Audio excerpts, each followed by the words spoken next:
जो आर्टिकल 79 से 122 तक दिया गया है कॉन्स्टिट्यूशन के पार्ट 5 में। ठीक है, पहले हम organisation and composition of parliament के बारे में बात कर रहे हैं। আর্টিকেল 79 থেকে 122 পর্যন্ত পার্ট 5 এর আমি কি বললাম, পার্লামেন্টের organisation, composition, duration, officers, procedures, privileges and power, এই সমস্ত বিষয় সম্পর্কে আলোচনা করা আছে। आर्टिकल 79 से 122 तक पार्ट 5 का जो कॉन्स्टिट्यूशन मतलब कॉन्स्टिट्यूशन का पार्ट 5 का पार्लियामेंट का organisation, composition, duration, officers, procedures, privileges, powers, ये सब चीज को लेकर डिस्कस किया हुआ है। ठीक है, पार्लियामेंट के 3 ऑर्गन होते हैं जो आर्टिकल 79 में बोला गया है। क्या क्या? The president of India, the council of states मतलब राज्यसभा, और the house of the people मतलब लोकसभा। पार्लियामेंटे 3টে অর্গান হয়, রাষ্ট্রপতি, রাজ্যসভা এবং লোকসভা। রাজ্যসভাকে বলা হয় the upper house, Rajya Sabha is the upper house and Lok Sabha is the lower house, মানে লোকসভা হচ্ছে লোয়ার হাউস। ঠিক আছে, মানে পপুলারলি ইলেক্টেড হাউস। এটাও কোশ্চেন আসতে পারে, which of the house is known as the popularly elected house in the parliament? Answer is the Lok Sabha or the house of the people, because the members of the house of the people are elected directly by the citizens of India.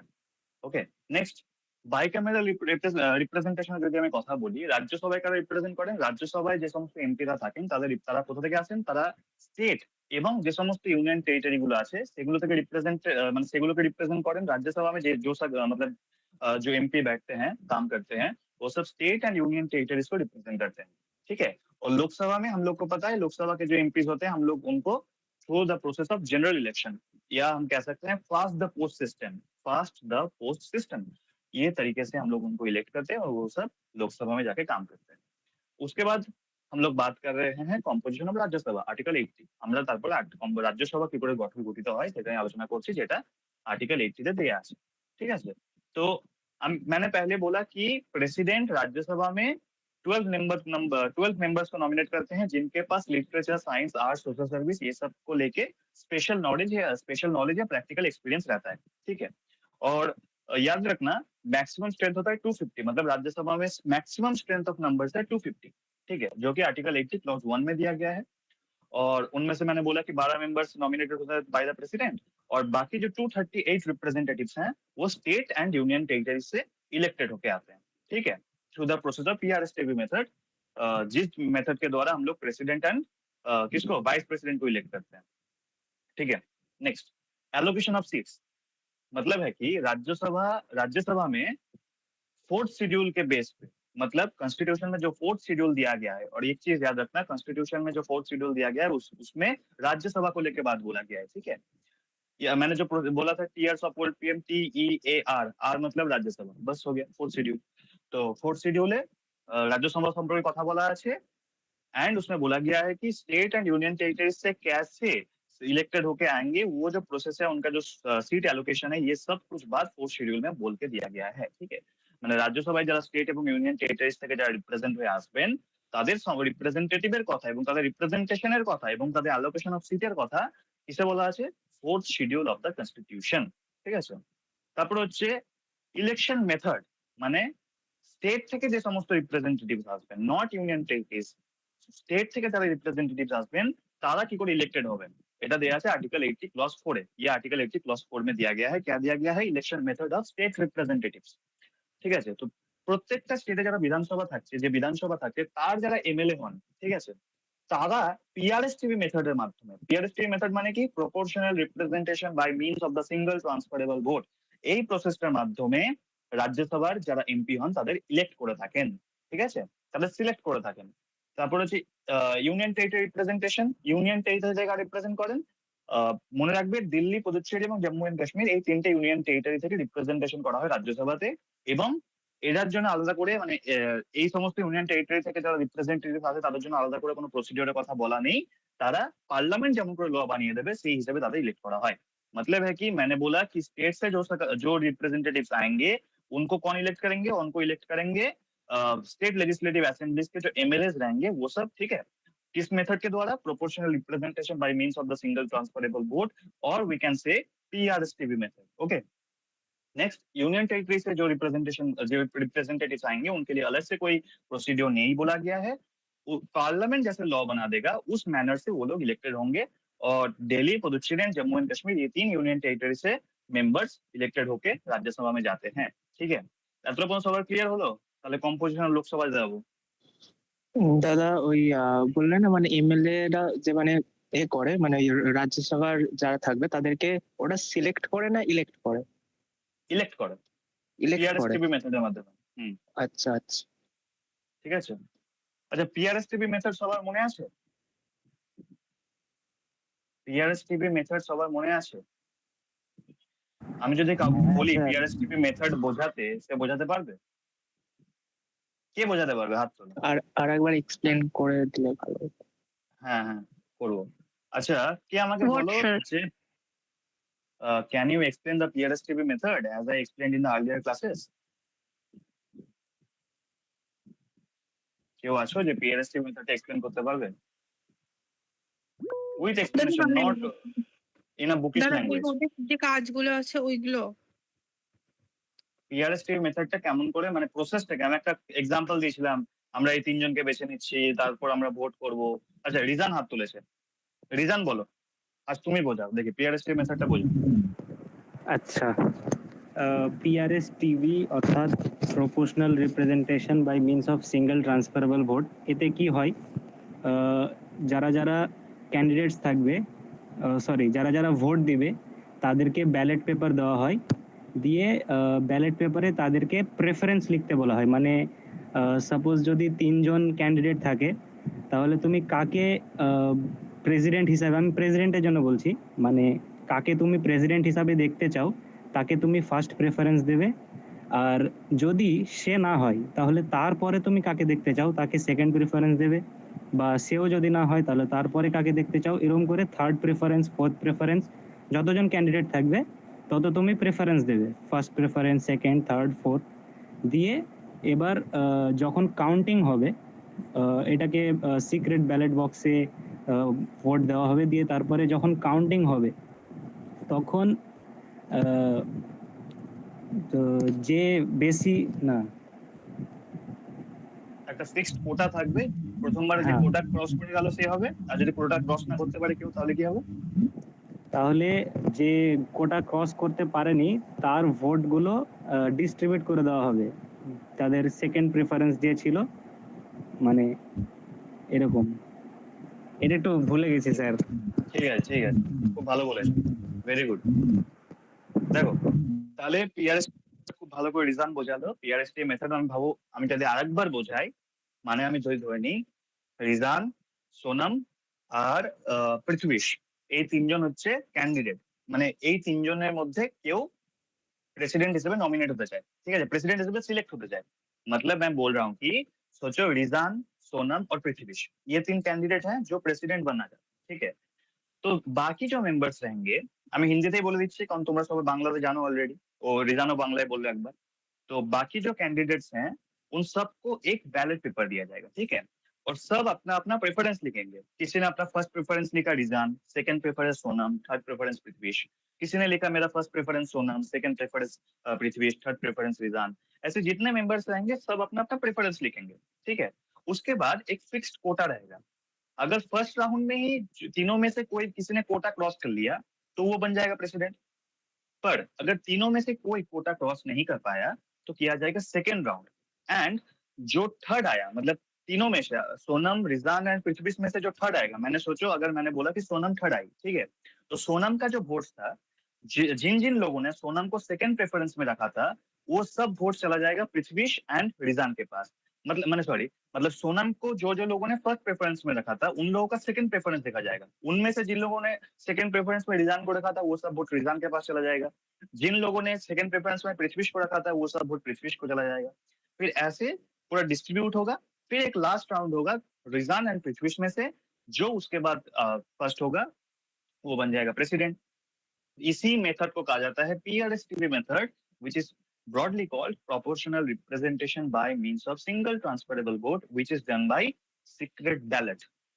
सबका clear हुआ? সবার clear হলো? রিজান খুব ভালো বোঝালো কিন্তু। দেখো, তারপর আমরা যদি আগে যাই তাহলে হচ্ছে আমরা রাজ্যসভার কম্পোজিশন সম্পর্কে বুঝে নিলাম। এবার আমরা বুঝবো লোকসভার কম্পোজিশন সম্পর্কে, মানে লোকসভা কেমন করে গঠিত হবে। এবং সবসময় মনে রাখবে লোকসভাকে আমরা কি বলে থাকি। আচ্ছা, লোকসভার ইংলিশ নামটা কি কেউ বলতে পারবে? House of the people. আচ্ছা দেবা কি বলছিলেন? Lower house. আচ্ছা হ্যাঁ দুটোই ঠিক, lower house, house of the people. কিন্তু যদি আমি কনস্টিটিউশনের ভাষায় বলি তাহলে রাজ্যসভা হচ্ছে কাউন্সিল অফ স্টেটস এবং লোকসভা হচ্ছে হাউস অফ দ্য পিপল। ঠিক আছে, আপার হাউস লোয়ার হাউস ওটাও ঠিক, কিন্তু কনস্টিটিউশনে এই দুটো নাম লেখা আছে। ওকে দেখো, তাহলে আমরা আলোচনা করছি কম্পোজিশন অফ লোকসভা সম্বন্ধে, যেটা आर्टिकल 81 में बोला है। आर्टिकल 81 में कम्पोजिशन ऑफ लोकसभा के बारे में बोला गया है। ठीक है, मैक्सिमम स्ट्रेंथ कितना होगा हम लोग को पता है? मैक्सिमम स्ट्रेंथ कितना होता है लोकसभा का? 545। नहीं, अभी तो 543 मेंबर्स प्रेजेंट में है। कितना होता है मैक्सिमम स्ट्रेंथ? Yes yes 550।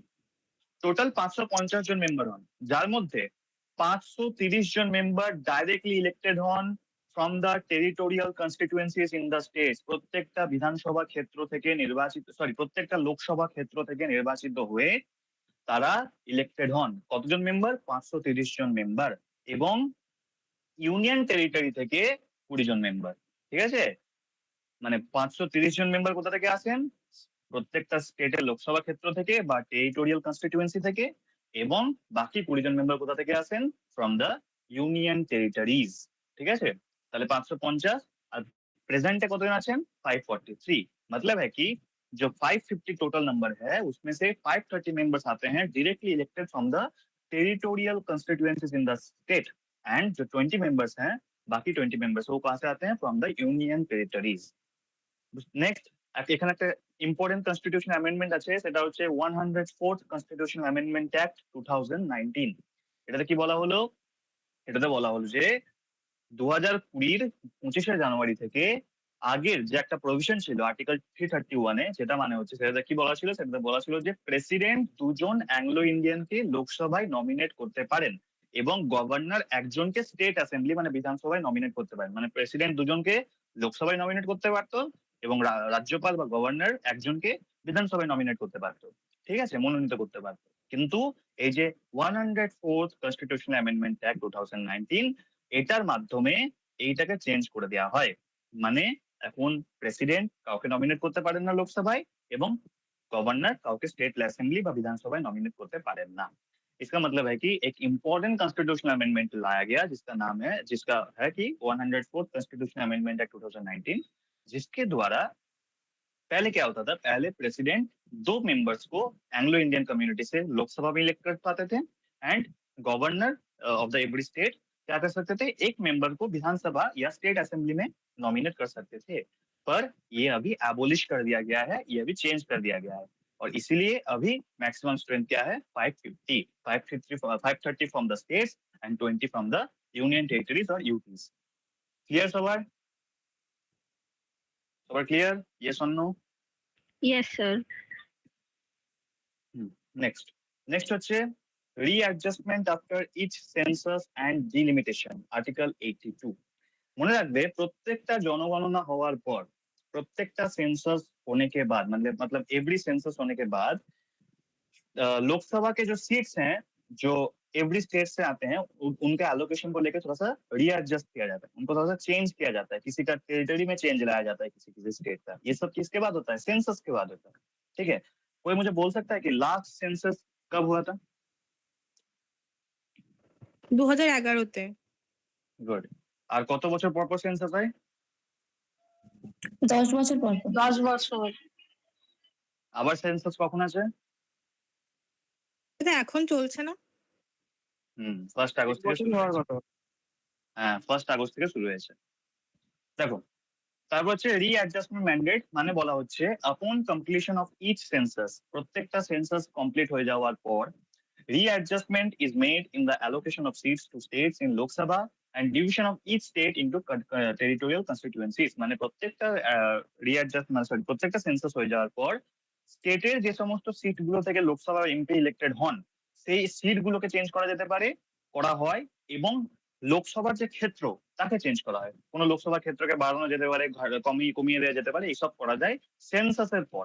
ঠিক আছে, मतलब सेंसस होने के बाद, सेंसस को हिंदी में क्या बोलते हैं मुझे नहीं पता। ठीक है, तो सेंसस होने के बाद आई नो दैट सेंसस मतलब जो काउंट होते हैं ना पीपल, वही तो सेंसस। नहीं उसका नाम क्या होता है हिंदी में? जनगणना। जनगणना। हाँ अच्छा जनगणना। हाँ तो वही सेंसस होने के बाद जो एवरी स्टेट का जो एलोकेशन ऑफ सीट्स है उसको चेंज किया जाता है लोकसभा में, एंड जो टेरिटोरियल कॉन्स्टिट्यूशन है उसको भी चेंज किया जाता है, ठीक है। और আরেকটা জিনিস হয় ডিলিমিটেশন কমিশন, ঠিক আছে। আমরা এতদিন পর্যন্ত 1952 তে, 1962 তে, 1972 এবং 2002 এই 4 বার ডিলিমিটেশন কমিশন তৈরি করা হয়েছিল, ঠিক আছে। ডিলিমিটেশন কমিশনের মাধ্যমে কি করা হয়, কোন সিট বাড়ানো যায়, মানে লোকসভার সিটের সংখ্যা বাড়ানো যেতে পারে, আবার কমিয়ে দেওয়া যেতে পারে, ঠিক আছে। এটা করা হয় ডিলিমিটেশনের মাধ্যমে। তো 4 বার তৈরি হয়েছে 1952 তে, 1962 তে, 1972 এবং 2002 দেখতে পাচ্ছ 10 বছর পর পর, মানে প্রত্যেকটা সেন্সাসের পর করা হয়েছে। এবং লাস্ট সেন্সাস 2011, 2000 পর থেকে 2011 পর থেকে করা হয়নি, 21 হওয়ার কথা ছিল, কিন্তু ডিউ টু कोविड-19 করা হতে পারেনি, করা যায়নি, ঠিক আছে। मतलब मैं बोल रहा हूँ कि आज तक प्रेजेंट टाइम तक 4 बार डिलिमिटेशन कमीशन बनाया गया है, 1952 में, 1962 में, 1972 में, 2002 में। इसके लिए डिलिमिटेशन के द्वारा क्या होता है, डिलिमिटेशन के द्वारा लोकसभा को जो सीट्स हैं उसको बढ़ाया जा सकता है, घटाया जा सकता है, कुछ भी किया जा सकता है, ठीक है। ये अच्छा है बुरा है इसमें मैं नहीं जा रहा अभी फिलहाल, मैं बस बोल रहा हूँ। नेक्स्ट, এখানে কয়েকটা ইম্পর্টেন্ট অ্যামেন্ডমেন্ট আছে, সেগুলো হচ্ছে 42nd অ্যামেন্ডমেন্ট, 84th অ্যামেন্ডমেন্ট এবং 87th অ্যামেন্ডমেন্ট, ঠিক আছে।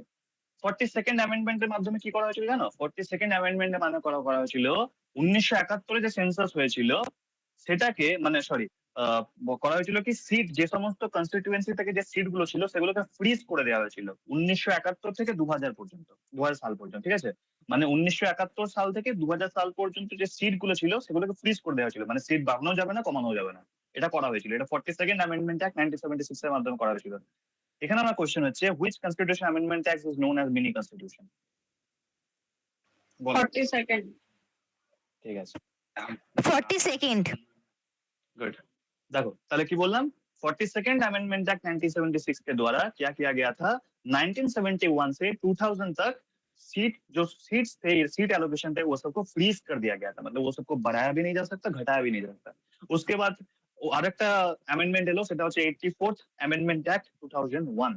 সেটা কি করে দেওয়া হলো, এই যে 2000 সাল পর্যন্ত করা হয়েছিল সেটাকে আরো 25 বছর বাড়িয়ে দেওয়া হয়, মানে 2026 পর্যন্ত, ঠিক আছে। মানে 84th अमेंडमेंट एक्ट 2001 के द्वारा ये जो 1971 से 2000 तक था, इसको और 25 साल बढ़ा दिया गया, जो है 2026 तक, मतलब 2026 পর্যন্ত ডিলিমিটেশন আনা যাবে না। ডিলিমিটেশন মানে সিট বাড়ানো যাবে না, কমানো যাবে না, সিটকে ফ্রিজ করে দেওয়া হয়েছে। তারপরে একটা 87th অ্যামেন্ডমেন্ট অ্যাক্ট নিয়ে আসা হলো 2003 এ, এটা আসবে না আশা করি, ঠিক আছে। এটাতে বলা হলো, provided for constituency delimitation based on the 2001 census, 2001 census figures without altering total seat allocation. মানে যে ডিলিমিটেশন যে করা হবে সেটা কার ভিত্তিতে করা হবে, 2001 সেন্সাসের ভিত্তিতে করা হবে। যেহেতু 2026 পর্যন্ত কোনো মানে সিট ফ্রিজ করা আছে, তো 2001 সেন্সাসের ভিত্তিতে করা হবে। আবার যখন 2026 এবার সেন্সাস হয়ে যাবে, তারপর আবার ডিলিমিটেশন কমিশন হয়তো তৈরি হবে, আবার নতুন করে ডিলিমিটেশন অ্যাক্ট তৈরি করা হবে। কিছুদিন আগে যেটা হয়েছিল লোকসভাতে এবং ফেল হয়ে যায়, বিলটা পাস হয় না, আবার হয়তো করা হতে পারে, সেটা আলাদা ব্যাপার। তো এতক্ষণ আমরা বুঝলাম फ्रीजिंग अमेंडमेंट्स, মানে তিনটে अमेंडमेंटेর মাধ্যমে, তিনটে अमेंडमेंट के द्वारा जो सीट्स है उसको फ्रीज कर दिया गया है टिल 2026। अब 2026 के बाद क्या होगा वो बाद में तुम लोग जब फिर से कॉन्स्टिट्यूशन पढ़ोगे तब समझ में आएगा, ठीक है। Next, duration of houses and membership qualification. আরেকটা জিনিস বলি, এখানে বলে দেওয়া উচিত, কনস্টিটিউশনে যে সমস্ত জিনিসগুলো বলা আছে সেগুলো, মানে যেগুলো মেন, যে বাড়ানো যাবে, কমানো যাবে, সিট চেঞ্জ করা যেতে পারে, এই করা যেতে পারে, সেগুলো কিন্তু 2026 পর্যন্ত বলা আছে, টিল 2026। 2026 এর পর হয়তো লোকসভা সিট বাড়তে পারে, রাজ্যসভার সিট বাড়তে পারে, যা খুশি হতে পারে, ঠিক আছে। Next, duration of houses and membership qualifications. Duration of Rajya Sabha and Lok Sabha, মানে এবার আমরা আলোচনা করব রাজ্যসভা এবং লোকসভার ডিউরেশন সম্বন্ধে, যেটা আর্টিকেল 83 তে বলা আছে।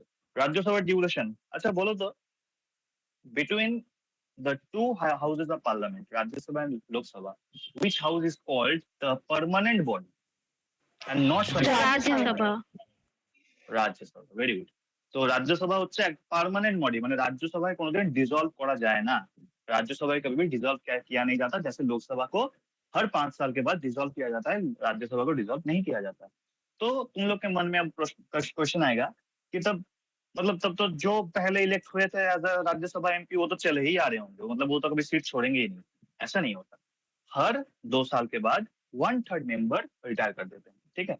मतलब প্রত্যেক 2 বছরের পর 1/3 মেম্বার মানে রিটায়ার করতে থাকেন, ঠিক আছে, কিন্তু অবশ্যই তারা আবার রি-ইলেকশনের জন্য এলিজিবল, রিনমিনেশনের জন্য আবার eligible for a indefinite period, মানে যতদিন পর্যন্ত তারা চান আবার ইলেকশন দাঁড়াতে পারেন বা প্রেসিডেন্ট তাদের নমিনেট করতে পারেন। ঠিক আছে, এবং এই যে টার্মটা, এই যে অফিসের ফিক্সড, এটা 6 বছর পর্যন্ত করা। ঠিক আছে, মানে আমরা যেমন জানি 5 বছর লোকসভার টার্ম, 6 বছর হচ্ছে রাজ্যসভার টার্ম, যেটা কার দ্বারা করা ছিল, representation of the people act 1951। কিন্তু রাজ্যসভাকে ডিসলভ করা হয় না। কেন ডিসলভ করা হয় না, আমি কি বললাম, যে প্রত্যেক 2 বছর পর পর 1/3 মেম্বার নিজে থেকেই রিটায়ার করে দেন। তাহলে সবার কাছে রাজ্যসভার ডিউরেশন ক্লিয়ার হলো? Yes or no? Yes, sir. Next, লোকসভার duration But, article 83 clause. I have a question. बोलो। सर, जब हर 2 साल में मेंबर्स चेंज होते ही हैं तो फिर ऐसा ड्यूरेशन क्यों है कि 6 इयर्स का टेन्योर है? मतलब मेंबर्स तो चेंज हो जा रहे हैं ना, तो 2 साल में, तो ये टेन्योर भी तो 2 इयर्स का होना चाहिए। अच्छा देखो, नहीं मैं वो नहीं बोल रहा हूँ। सिस्टम ऐसा बनाया गया है कि हर 2 साल में जो ऑलरेडी 6 साल से काम कर रहे हैं वो ये हो जाएंगे। ठीक है, मतलब रिटायर कर देंगे। मतलब ऐसा नहीं कि हर मेंबर रिजाइन कर देता है, हर मेंबर रिटायर कर देता है, मैं तो वो नहीं बोल रहा ना। 1/3 मेंबर रिटायर करते हैं, तो मतलब कोई तो 6 साल भी काम किया होगा ना, तो 6 साल के बाद वो रिटायर कर देंगे। वो जब 1/3 में घुसेंगे तब, मतलब ऐसा नहीं है कि 2 साल में तुमको करना ही पड़ेगा, हर 2 साल में 1/3 मेंबर रिटायर करते हैं। समझ में? Yes, sir. Yes, sir. দেখো, লোকসভার ডিউরেশন আর্টিকেল 83 ক্লজ 2, আমরা জানি লোকসভার নর্মাল টেনিয়র কতদিন হয়, 5 বছরের। ঠিক আছে, যেটা 5 বছর পর ऑटोमेटिकली डिसॉल्व हो जाए। 5 साल लोकसभा का टेन्योर होता है, जो उसके बाद डिसॉल्व हो जाता है ऑटोमेटिकली। বা প্রেসিডেন্ট চাইলে লোকসভাকে ডিসলভ করতে পারেন 5 বছরের আগে by passing no confidence motion. যদি যে হাউসে যে পার্টি এখন ভাবো প্রেজেন্টে আছে তার বিরুদ্ধে যদি নো কনফিডেন্স মোশন পাস করে দেওয়া হয়, তাহলে হাউসটা মানে সরি তাহলে লোকসভা ডিসলভ হয়ে যায়। ঠিক আছে, এবার একটা জিনিস এখানে মনে রাখবে, যখন ন্যাশনাল ইমার্জেন্সি ডিক্লেয়ার করা হয়, বলো ন্যাশনাল ইমার্জেন্সি কোন আর্টিকেলে দেয়া আছে? 352 352 352। गुड। आर्टिकल 352 में ন্যাশনাল ইমার্জেন্সি का बात बोला गया है। आर्टिकल 352 তে ন্যাশনাল ইমার্জেন্সির কথা বলা আছে এবং সেখানে বলা আছে যখন ন্যাশনাল ইমার্জেন্সি ডিক্লেয়ার করা হবে তখন লোকসভার টার্ম 1 বছর বাড়ানো যেতে পারে। এবং কতদিন পর্যন্ত বাড়ানো যেতে পারে? যখন মানে ভাবো ন্যাশনাল ইমার্জেন্সি মানে শেষ হয়ে গেল, তারপর 6 মাস পর্যন্ত ওটাকে রাখা যেতে পারে, তারপর লোকসভা डिसॉल्व हो जाएगा। मतलब है कि जब नेशनल इमरजेंसी डिक्लेयर किया जाता है तब लोकसभा का टर्म पार्लियामेंट अगर चाहे तो लॉ बना के उसको 1 साल बढ़ा सकते हैं। कब तक? जब तक नेशनल इमरजेंसी चल रहा है, और नेशनल इमरजेंसी खत्म हो जाने के बाद उसके 6 महीने के बाद, जब मतलब 6 महीने तक, मतलब सोचो नेशनल इमरजेंसी खत्म हुआ जनवरी में, तो उसके 6 महीने बाद हमारा लोकसभा भी डिसॉल्व हो जाएगा। तो सबाई क्लियर হলো? Yes or no? Yes, sir. Next, qualifications for membership of parliament article 84। Article 84 এ বলা আছে পার্লামেন্টের মেম্বার হতে গেলে কি কি কোয়ালিফিকেশনের প্রয়োজন আছে। Not the member of any particular house, I am talking about both house of parliament which is collectively called parliament. ঠিক আছে, তাহলে পার্লামেন্টে যারা মেম্বার হবে তাদের কোয়ালিফিকেশন কি কি চায়? ফার্স্ট, তাকে সিটিজেন হতে হবে ভারতের, হি must be a citizen of India, he or she must be a citizen of India. তাকে শপথ গ্রহণ করতে হবে, इलेक्शन कमीशन काउके नॉमिनेट कर देवें, मेनली प्रेसिडेंट शपथ ग्रहण करिए थाकेन। ठीक है, अब मुझे बोलो कि ये जो ओथ एंड अफर्मेशन है ये कॉन्स्टिट्यूशन के किस शेड्यूल में दिया गया है? बोलो, के बोलबे कॉन्स्टिट्यूशन में कौन शेड्यूल दिया है? Third schedule second schedule. না नहीं ना ना थर्ड शेड्यूल। सेकंड शेड्यूले তোমার কি আছে, স্যালারি অ্যালাউন্সের কথা বলা আছে। ঠিক আছে, তাহলে থার্ড শিডিউলে দেয়া আছে। আজকে এমনি করে কোশ্চেন করবো আমি মাঝে মাঝে, ঠিক আছে, কারণ লাস্ট ক্লাস। তারপরে দেখুন, তারপরে মিনিমাম এজ রাজ্যসভার মেম্বার হতে গেলে নট লেস দেন 30 ইয়ার্স, আর লোকসভার মেম্বার হতে গেলে নট লেস দেন 25 ইয়ার্স। মানে রাজ্যসভার সদস্য হতে গেলে 30 বছর বয়স হতে হবে, লোকসভার সদস্য হতে গেলে 25 বছর বয়স হতে হবে। एज गुलो खूब इम्पोर्टेंट, माथा रखबे, क्वेश्चन आसते पारे। তাহলে मैंने बोला कि राज्यसभा का अगर एमपी होना है तो 30 इयर्स होना पड़ेगा। और কেউ কি মেসেজ করলো কিছু? মামনি কিছু মেসেজ করেছিল? হ্যাঁ বাবা, বলো। একটু কাজ পড়ে গেছে তো যেতে হবে, একটু পরে এসে জয়েন হলে হবে? আচ্ছা ঠিক আছে। Thank you. দেখুন, লোকসভা মেম্বার হতে গেলে 25 বছর বয়স হতে হবে এবং রাজ্যসভা মেম্বার হতে গেলে 30 বছর বয়স হতে হবে। ঠিক আছে? এছাড়া পার্লামেন্ট যদি কোনো স্পেসিফিক কোয়ালিফিকেশন তৈরি করে, তো সেই কোয়ালিফিকেশন জন্য এলিজিবল হতে হবে। ঠিক আছে? মেইনলি এই কোয়ালিফিকেশন গুলো লাগে, যে তাকে সিটিজেন হতে হবে ইন্ডিয়া, আর ইলেকশন কমিশন কোনো একজন মেম্বারকে অথরাইজ করে দেন তার কাছে ওথ এন্ড অ্যাফার্মেশন গ্রহণ করতে হবে as per third schedule. To become a member of Rajya Sabha, he must attain the age of 30 years, and to become a member of Lok Sabha, he or she must attain the age of 25 years. Clear? সবার clear হলো এতটা পর্যন্ত? Yes, sir. Next, আমরা qualification জানলাম, কি কি শর্ত থাকলে হওয়া যায়, সদস্য হওয়া যায়। এবার জানতে হবে ডিসকোয়ালিফিকেশন। প্রথম, ऑफिस ऑफ प्रॉफिट যদি হোল্ড করে কোনো member of either house of parliament, अगर ऑफिस ऑफ प्रॉफिट होल्ड करता है under government of India, state government और किसी भी चीज के अंदर, किसी भी डिपार्टमेंट के अंदर, तो उसको क्या किया जाता है, उसको डिस्क्वालीफाई किया जाता है। पर अगर पार्लियामेंट ने कोई स्पेशल ऑफिस बनाया है, अगर उसका मेंबर है, तो उसको ऑफिस ऑफ प्रॉफिट में नहीं ऐड किया जाता। ठीक है? মানে অফিস অফ প্রফিট হোল্ড করা যাবে না, কিন্তু যদি পার্লামেন্টে কোনো স্পেসিফিক কোনো ডিপার্টমেন্ট থাকে, কোনো অফিস থাকে, ওইটা হোল্ড করতে পারে। আনসাউন্ড মাইন্ড হলে হবে না। আনসাউন্ড মাইন্ড মানে কি বলো? আনসাউন্ড মাইন্ড মানে কি বলতে পারবে? He is unable to make decisions. হ্যাঁ, গুড, ঠিক বলেছে, সবাই ঠিক বলেছে। দেখো, তাহলে আনসাউন্ড মাইন্ড হলে হবে না, এবং এমন নয় যে আনসাউন্ড মাইন্ড কেউ বাইরে থেকে এসে বলে দিল, অমনি নয়। He must be declared unsound mind by a competent court. ঠিক আছে? কোনো একটা যদি কম্পিটেন্ট কোর্ট তাকে আনসাউন্ড মাইন্ড ডিক্লেয়ার করে দেয়, তাহলেই কিন্তু সে মেম্বার হতে পারবে না, বা সে ইনসলভেন্ট হয়ে গেল। ইনসলভেন্ট মানে কি বলো? বলো ইনসলভেন্ট মানে বলো। इंसॉल्वेंसी বা इंसॉल्वेंट পারবে কেউ? किसको पता है इंसॉल्वेंट का मतलब? देवलिया बुझो? देवलिया ব্যাংকরাপ্ট। দেউলিয়া হয়ে যাও। ওই ধার বা ঋণ নেওয়া যেগুলো, দেউলিয়া হয়ে যাও, দেউলিয়া। ঠিক আছে? তো ওইটা যদি হয়ে যায়, তো তাকে করা যাবে না। ঠিক আছে? অ্যাজ আ মেম্বার সিলেক্ট হতে পারবে না। নেক্সট, সে যদি ভারতের সিটিজেন না হয়। ঠিক আছে? আচ্ছা হ্যাঁ, একটা জিনিস যেটা বলা ছিল আমার, হ্যাঁ, ব্যাংক্রাপসি আর ইনসলভেন্সির মধ্যে পার্থক্য হচ্ছে, ইনসলভেন্সি হচ্ছে তোমার একটা ফাইন্যান্সিয়াল কন্ডিশন। ঠিক আছে? কিন্তু ব্যাংক্রাপসি লিগাল স্ট্যাটাসও পাওয়া যেতে পারে। মানে যদি লিগালি বলে দেওয়া হতো হি ইজ ব্যাংক্রাপ্ট, কিন্তু ইনসলভেন্সি মানে কি, সে ফাইন্যান্সিয়ালি সে দেউলিয়া হয়ে গেছে। ঠিক আছে? তো এটা একটা specific difference between insolvency and bankruptcy. ठीक है? तो मैंने बोला कि ऑफिस ऑफ प्रॉफिट होल्ड नहीं कर पाएगा, ही मस्ट, अगर वो अनसाउंड माइंड हुआ, किसी declared by any competent court, तो वो मेंबर नहीं हो पाएगा। वो अगर इंसॉल्वेंट हुआ तो नहीं डिक्लेयर हो पाएगा, मतलब तो नहीं मेंबर हो पाएगा। और अगर वो सिटीजन ऑफ इंडिया नहीं है, इंडिया का सिटीजन नहीं है, या उसने किसी मतलब वॉलंटरली, मतलब जानबूझ के किसी फॉरेन सिटीजनशिप अपना लिया, तो नहीं होगा। या अगर उसका किसी फॉरेन स्टेट के तरफ एलिगेंस रहे, तो नहीं हो सकता। মানে হচ্ছে সে যদি ভারতের নাগরিক না হয়, সে যদি কোনো অন্য দেশের নাগরিকত্ব গ্রহণ করে নেয়, অন্য দেশের দাসত্ব গ্রহণ করে নেয়, ঠিক আছে, তো সে ভারতের সে অ্যাজ আ এমপি সিলেক্ট হতে পারবে না। Next, statutory disqualification. এটা মানে হচ্ছে, যদি পার্লামেন্ট কোনো ল বানালো এবং সেই লটার মাধ্যমে তাকে বলে দেওয়া হলো সে আর এলিজিবল নয় to become a MP of either house of parliament, তাহলেও কিন্তু সে এমপি হতে পারবে না।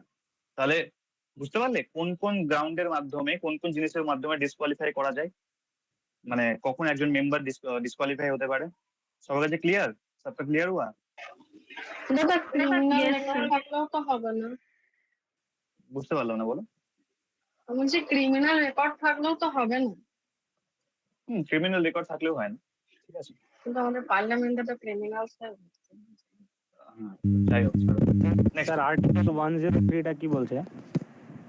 হ্যাঁ, আর্টিকেল 103 টা, আর্টিকেল 103 কি আছে বলো? কনস্টিটিউশনটা আমাদের খোলা নেই। বলছে স্যার মানে in a dispute regarding qualification The president's decision in accordance with the opinion of the election commission is final. আচ্ছা মানে মানে ভাবো ডিসকোয়ালিফিকেশন সম্বন্ধে কোনো কিছু বিষয় উঠলো, তখন প্রেসিডেন্ট ইলেকশন কমিশনের সঙ্গে আলোচনা করবে, তারপর তিনি যে ডিসিশনটা দেবেন সেটাই ফাইনাল হবে। বুঝতে পেরেছো? নেক্সট, এবার একটা খুব ইম্পর্টেন্ট জিনিস তোমাদের বলি, অ্যান্টি ডিফেকশন ল, ঠিক আছে, যেটা আনা হয়েছিল 54th কনস্টিটিউশন অ্যামেন্ডমেন্ট অ্যাক্টের মাধ্যমে, ঠিক আছে, যেটা আমার খুব ভুল না হয়, তারা একবার চেক করে নিই, আমার এটা ঠিক মনে পড়ছে না। আচ্ছা আমাকে প্রথমে বলো তো তোমরা যে অ্যান্টি ডিফেকশন ল কোন শিডিউলে দেওয়া আছে, একটু ভেবে বলো তো, টিয়ার্স অফ ওল্ড পিএম এর মধ্যে কোনটা করতে পারে, বলো, কে বলবে বলো। দাদা প্রশ্নটা একবার বলো। 10th। আচ্ছা হ্যাঁ 52nd, ঠিক আছে, 52nd অ্যামেন্ডমেন্ট অ্যাক্টের মাধ্যমে এই ডিসকোয়ালিফিকেশন অ্যান্টি ডিফেকশন লটা নিয়ে আসা হয়েছিল, ঠিক আছে। হ্যাঁ 10 শিডিউলে দেওয়া আছে, ঠিক আছে, 10 যে বলেছো সে ঠিক বলেছো। 10 শিডিউলে কি দেওয়া আছে, anti defection law. Anti defection law মানে হচ্ছে কোন কোন গ্রাউন্ডের উপর ভিত্তি করে কোনো মেম্বারকে ডিসকোয়ালিফাই করা যায় টু বিকাম অ্যান এমপি। 4টে গ্রাউন্ড দেওয়া আছে তোমার 10 শিডিউলে, ঠিক আছে। কি কি? প্রথম হচ্ছে, ভাবো কোনো এমপি কোনো একটা পার্টিকুলার পার্টির টিকিটে সিলেক্ট হয়েছে, ইলেক্ট হয়েছে, ঠিক আছে, তারপর সে যদি সেই পাर्टिर मेंबरशिप ছেড়ে দেয় তাহলে কিন্তু সে डिस्क्वालीफाई हो जाएगा। मतलब है कि अगर कोई एमपी कोई किसी पॉलिटिकल पार्टी का टिकट से इलेक्टेड हुआ है, उसके बाद वो वॉलंटरली अपना मेंबरशिप छोड़ देता है तो वो डिस्क्वालीफाई हो जाता है। नेक्स्ट হচ্ছে যদি ভাবো তোমার লোকসভাতে কোনো বিষয়ে আলোচনা হচ্ছে, ঠিক আছে, এবং তার পার্টি তাকে এই বিষয়টাতে ভোট দিতে বলেছে, হয় ভোট দিতে বলেছে সব মানে সপক্ষে ভোট দিতে বলেছে বা বিপক্ষে ভোট দিতে বলেছে বা ভোট দিতে মানা করেছে, ঠিক আছে। যদি সে ভোট না দিল বা ভোট দিয়ে দিল परमिशन ছাড়া তার পার্টি, ঠিক আছে, তাহলেও কিন্তু তাকে डिस्क्वालीफाई करा जाए। मतलब है कि अगर वो अपने पार्टी डायरेक्शन के हिसाब से काम नहीं कर रहा, पार्टी के परमिशन से काम नहीं कर रहा, अगर कोई इंपॉर्टेंट मैटर में वोट चल रहा है लोकसभा में और उसको वोट देने बोला गया है और उसने वोट नहीं दिया है उसके पक्ष में, या अगर उसको मना किया गया है वोट देने और उसने फिर भी वोट दे दिया है, वोट देना या ना देना, ये दो में ही without the permission of the party अगर वो करता है तो उसको डिस्क्वालीफाई किया जाता है, ठीक है। তারপর যারা ইন্ডিপেন্ডেন্ট ইলেক্টেড মেম্বার্স হয়, মানে যারা কোনো পার্টি থেকে ইলেক্টেড হয় না, ইন্ডিপেন্ডেন্ট মেম্বার্স তারাই না ভোটে, তো তারা যখন ইলেক্ট হয় এবং তারা যখন সিলেক্ট হয়ে যাওয়ার পর মানে ইলেক্ট হয়ে যাওয়ার পর যদি তারা কোনো পলিটিकल पार्टी ज्वाइन করে নেয় आफ्टर इलेक्शन তাহলে কিন্তু তার সে डिस्क्वालीफाई हो जाए। मतलब है कि जो इलेक्टेड मेंबर्स इलेक्ट मतलब जो सॉरी जो इंडिपेंडेंट मेंबर्स इलेक्टेड होते हैं, अगर वो इलेक्शन के बाद किसी भी पॉलिटिकल पार्टी को ज्वाइन कर लेते हैं तो वो डिस्क्वालीफाई हो जाते हैं, ठीक है। আর যারা নমিনেটেড মেম্বার্স হয় তারা যদি তাদের অফিস হোল্ড করার 6 মাস পর কোনো পলিটিकल पार्टी ज्वाइन করে তাহলেও কিন্তু তারা डिस्क्वालीफाई हो जाए। मतलब है कि जो नॉमिनेटेड मेंबर्स जो होते हैं, ठीक है, एमपी जैसे राज्यसभा में जैसे नॉमिनेटेड मेंबर्स हैं, तो जो नॉमिनेटेड मेंबर्स हैं अगर वो ऑफिस होल्ड करने के बाद 6 महीने के बाद अगर किसी पॉलिटिकल पार्टी को ज्वाइन करते हैं तो उनका जो मेंबरशिप है वो चला जाता है। সবার ক্লিয়ার হলো অ্যান্টি ডিফেকশন ল এর যে গ্রাউন্ড গুলো বললাম সেগুলো 4টে গ্রাউন্ড ক্লিয়ার হলো সবার? सबको क्लियर हो एंटी डिफेक्शन लॉ का ग्राउंड्स? यस और नो? হ্যাঁ দাদা। Yes, sir. এবার ডিসাইড কে করে, who is the deciding authority? যদি রাজ্যসভার এমনি কোনো আলোচনা হয় তাহলে রাজ্যসভার যিনি চেয়ারম্যান থাকবেন তিনি ডিসিশন নেবেন, এবং যদি লোকসভা হয় তাহলে লোকসভা যিনি স্পিকার হবেন তিনি ডিসিশন নেবেন। কিন্তু এগুলো জুডিশিয়াল রিভিউর বেসিসে হয়, মানে এমন নয় যে যেটা বলা হলো তোমার লোকসভা স্পিকার যে ডিসিশনটা দিল ওটাই ফাইনাল, ওটা নয়, ওটাকে আবার কোর্টে চ্যালেঞ্ज করা যেতে পারে। It is subject to judicial review, ठीक है। मतलब है कि अगर कोई डिस्प्यूट हुआ लोकसभा में अगर डिस्प्यूट हुआ तो स्पीकर काम करते हैं, मतलब डिसाइड करते हैं, अगर राज्यसभा में हुआ तो chairman of the Rajya Sabha decide करते हैं। আমাকে বলো, who is the ex officio chairman of Rajya Sabha? Vice vice president. Good.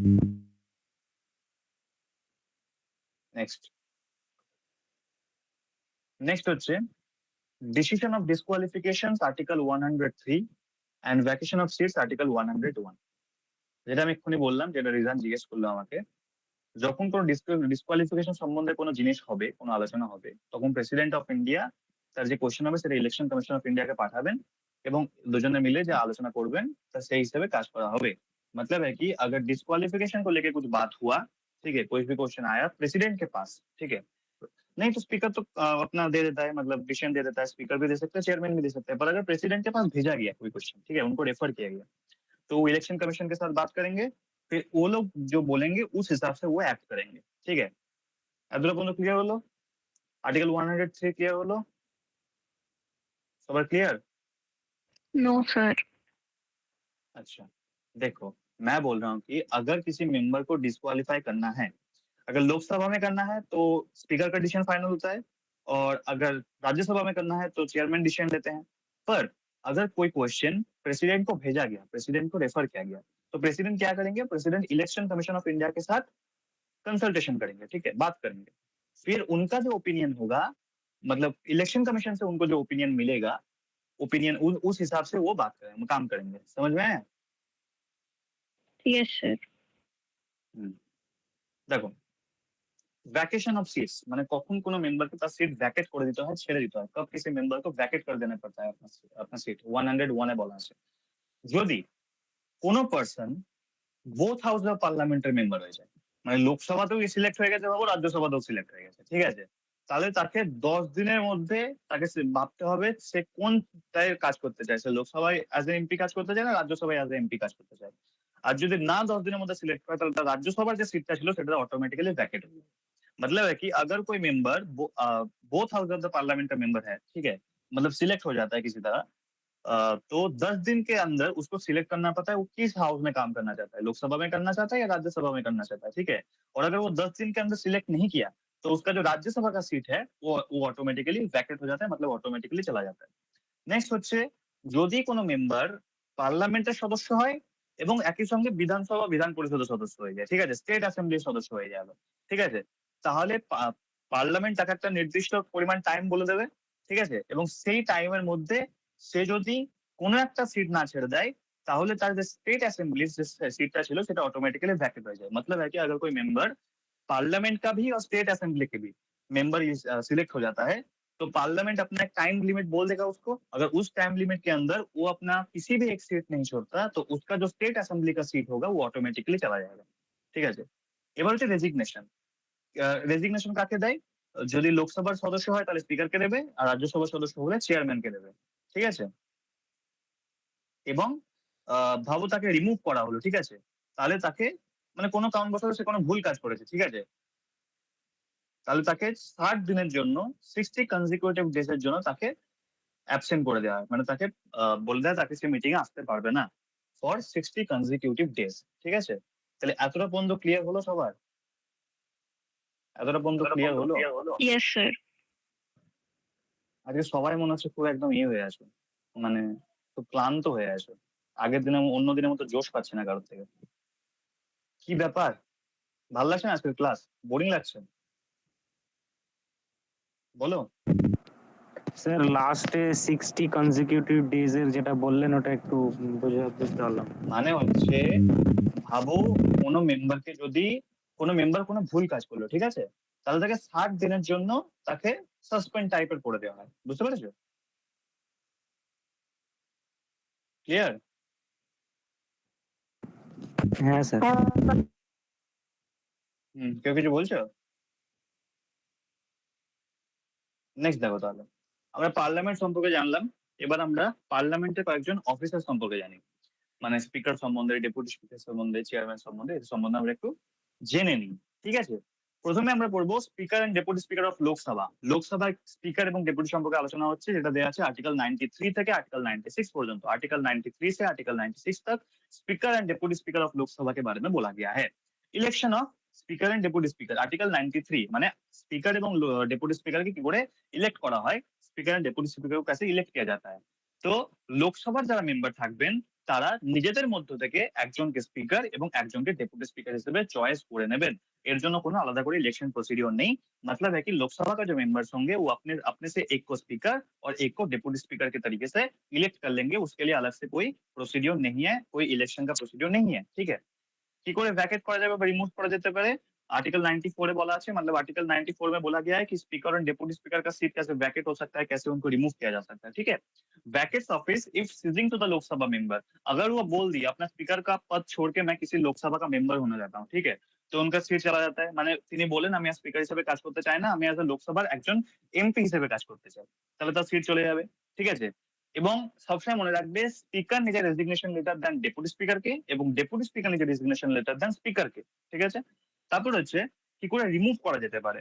Remove করা যেতে পারে বাই ইফেক্টিভ মেজরিটি, মতলব majority of all the members, মানে যতজন মেম্বার থাকবেন তারা যদি একটা রেজলিউশন পাস করে যে আমরা স্পিকারকে বা ডেপুটি স্পিকারকে নিজে ওদের তাদের পদ থেকে সরাতে চাই, তাহলে তাদের এইভাবে রিমুভ করা যেতে পারে। কিন্তু তার আগে যাকে সরানো হচ্ছে, মানে স্পিকারকে যদি সরানো হয় তাকে 14 दिन আগে একটা নোটিশ দিতে হবে, বা যদি ডেপুটি স্পিকারকে সরানো হয় তাকে 14 दिन आगे একটা নোটিশ दिते হবে।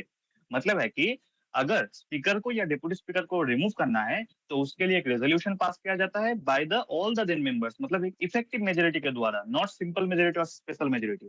मतलब जितने मेंबर्स रहेंगे वो सबके द्वारा एक रेजोल्यूशन पास किया जाता है, और रेजोल्यूशन पास करने से 14 दिन पहले स्पीकर को नोटिस भेजा जाता है, और अगर डेप्यूटी स्पीकर को रिमूव करना है तो डेप्यूटी स्पीकर को नोटिस भेजा जाता है। ठीक है, उसके बाद उनको रिमूव किया जाता है। ठीक है, अगर डिसोल्यूशन की बात बोले तो अपन लोकसभा डिसोल्यूशन, मतलब दो लोकसभा जब डिसॉल्व हो जाता है, মানে লোকসভা যখন ডিসলভ হয়ে যায় তখন স্পিকারের সিটটা কিন্তু ভ্যাকেট হয় না until immediately before the first meeting of new Lok Sabha, মানে নতুন লোকসভা যতক্ষণ না মিটিং হচ্ছে পুরনো স্পিকার কিন্তু কাজ করেন। ठीक है, मतलब नया एक लोकसभा डिसॉल्व होने के बाद जब तक नया लोकसभा नहीं बनता तब तक स्पीकर काम कर सकते हैं। ठीक है, এবার হচ্ছে রিমুভাল রিজলিউশন প্রসিডিংস, মানে রিজলিউশন যে প্রসিডিংস সেটাকে কি মানে রিমুভ কি করে করা যেতে পারে। ঠিক আছে, মানে হচ্ছে speaker can not preside while a removal resolution against them is under consideration. মানে হচ্ছে যখন স্পিকারকে সরানোর জন্য কোনো আলোচনা লোকসভায় হচ্ছে সেটা কিন্তু স্পিকার প্রিসাইড করতে পারেন না। আমরা কি জানি লোকসভায় যে সমস্ত আলাপ আলোচনা হয়, যে সমস্ত ডিসকাশন হয়, সেটা কে প্রিসাইড ওভার করেন? Speaker of the Lok Sabha. কিন্তু যখন তাকে রিমুভ করার জন্য কোনো ধরনের কোনো আলোচনা হচ্ছে তখন তিনি সেটা প্রিসাইড ওভার করতে পারেন না। কিন্তু স্পিকার কথা বলতে পারেন, পার্টিসিপেট করতে পারেন এবং ভোট দিতে পারেন। কখন? এমনিতে জানবে যে স্পিকারের কিন্তু ভোটের অধিকার নেই, স্পিকার শুনতে পারেন, আলোচনা শুনতে পারেন, কিন্তু তিনি ভোট দিতে পারেন না। কিন্তু ভাবো কোনো একটা বিল পাস করার ক্ষেত্রে দুটো মানে রুলিং পার্টি আর অপোজিশন পার্টির মধ্যে ভোট দিয়ে টাই হয়ে গেল। ঠিক আছে, তখন কি করতে পারেন? লোকসভা একটা মানে যিনি स्पीकर हबेन তিনি একটা টাই ব্রেকারের জন্য একটা ভোট দিতে পারেন। ठीक है, मतलब है कि अगर दो पार्टी के बीच में, मतलब जो क्या बोले, रूलिंग पार्टी और अपोजिशन पार्टी दोनों के बीच में अगर कुछ डिस्प्यूट हुआ, मतलब सॉरी दोनों के बीच में अगर बिल पास को लेकर टाई हो गया सब चीज, तो स्पीकर तब एक कास्टिंग वोट देते हैं, अदरवाइज स्पीकर के पास कोई कास्टिंग वोट नहीं रहता। तो अगर क्लियर हो रहा था स्पीकर Yes, sir.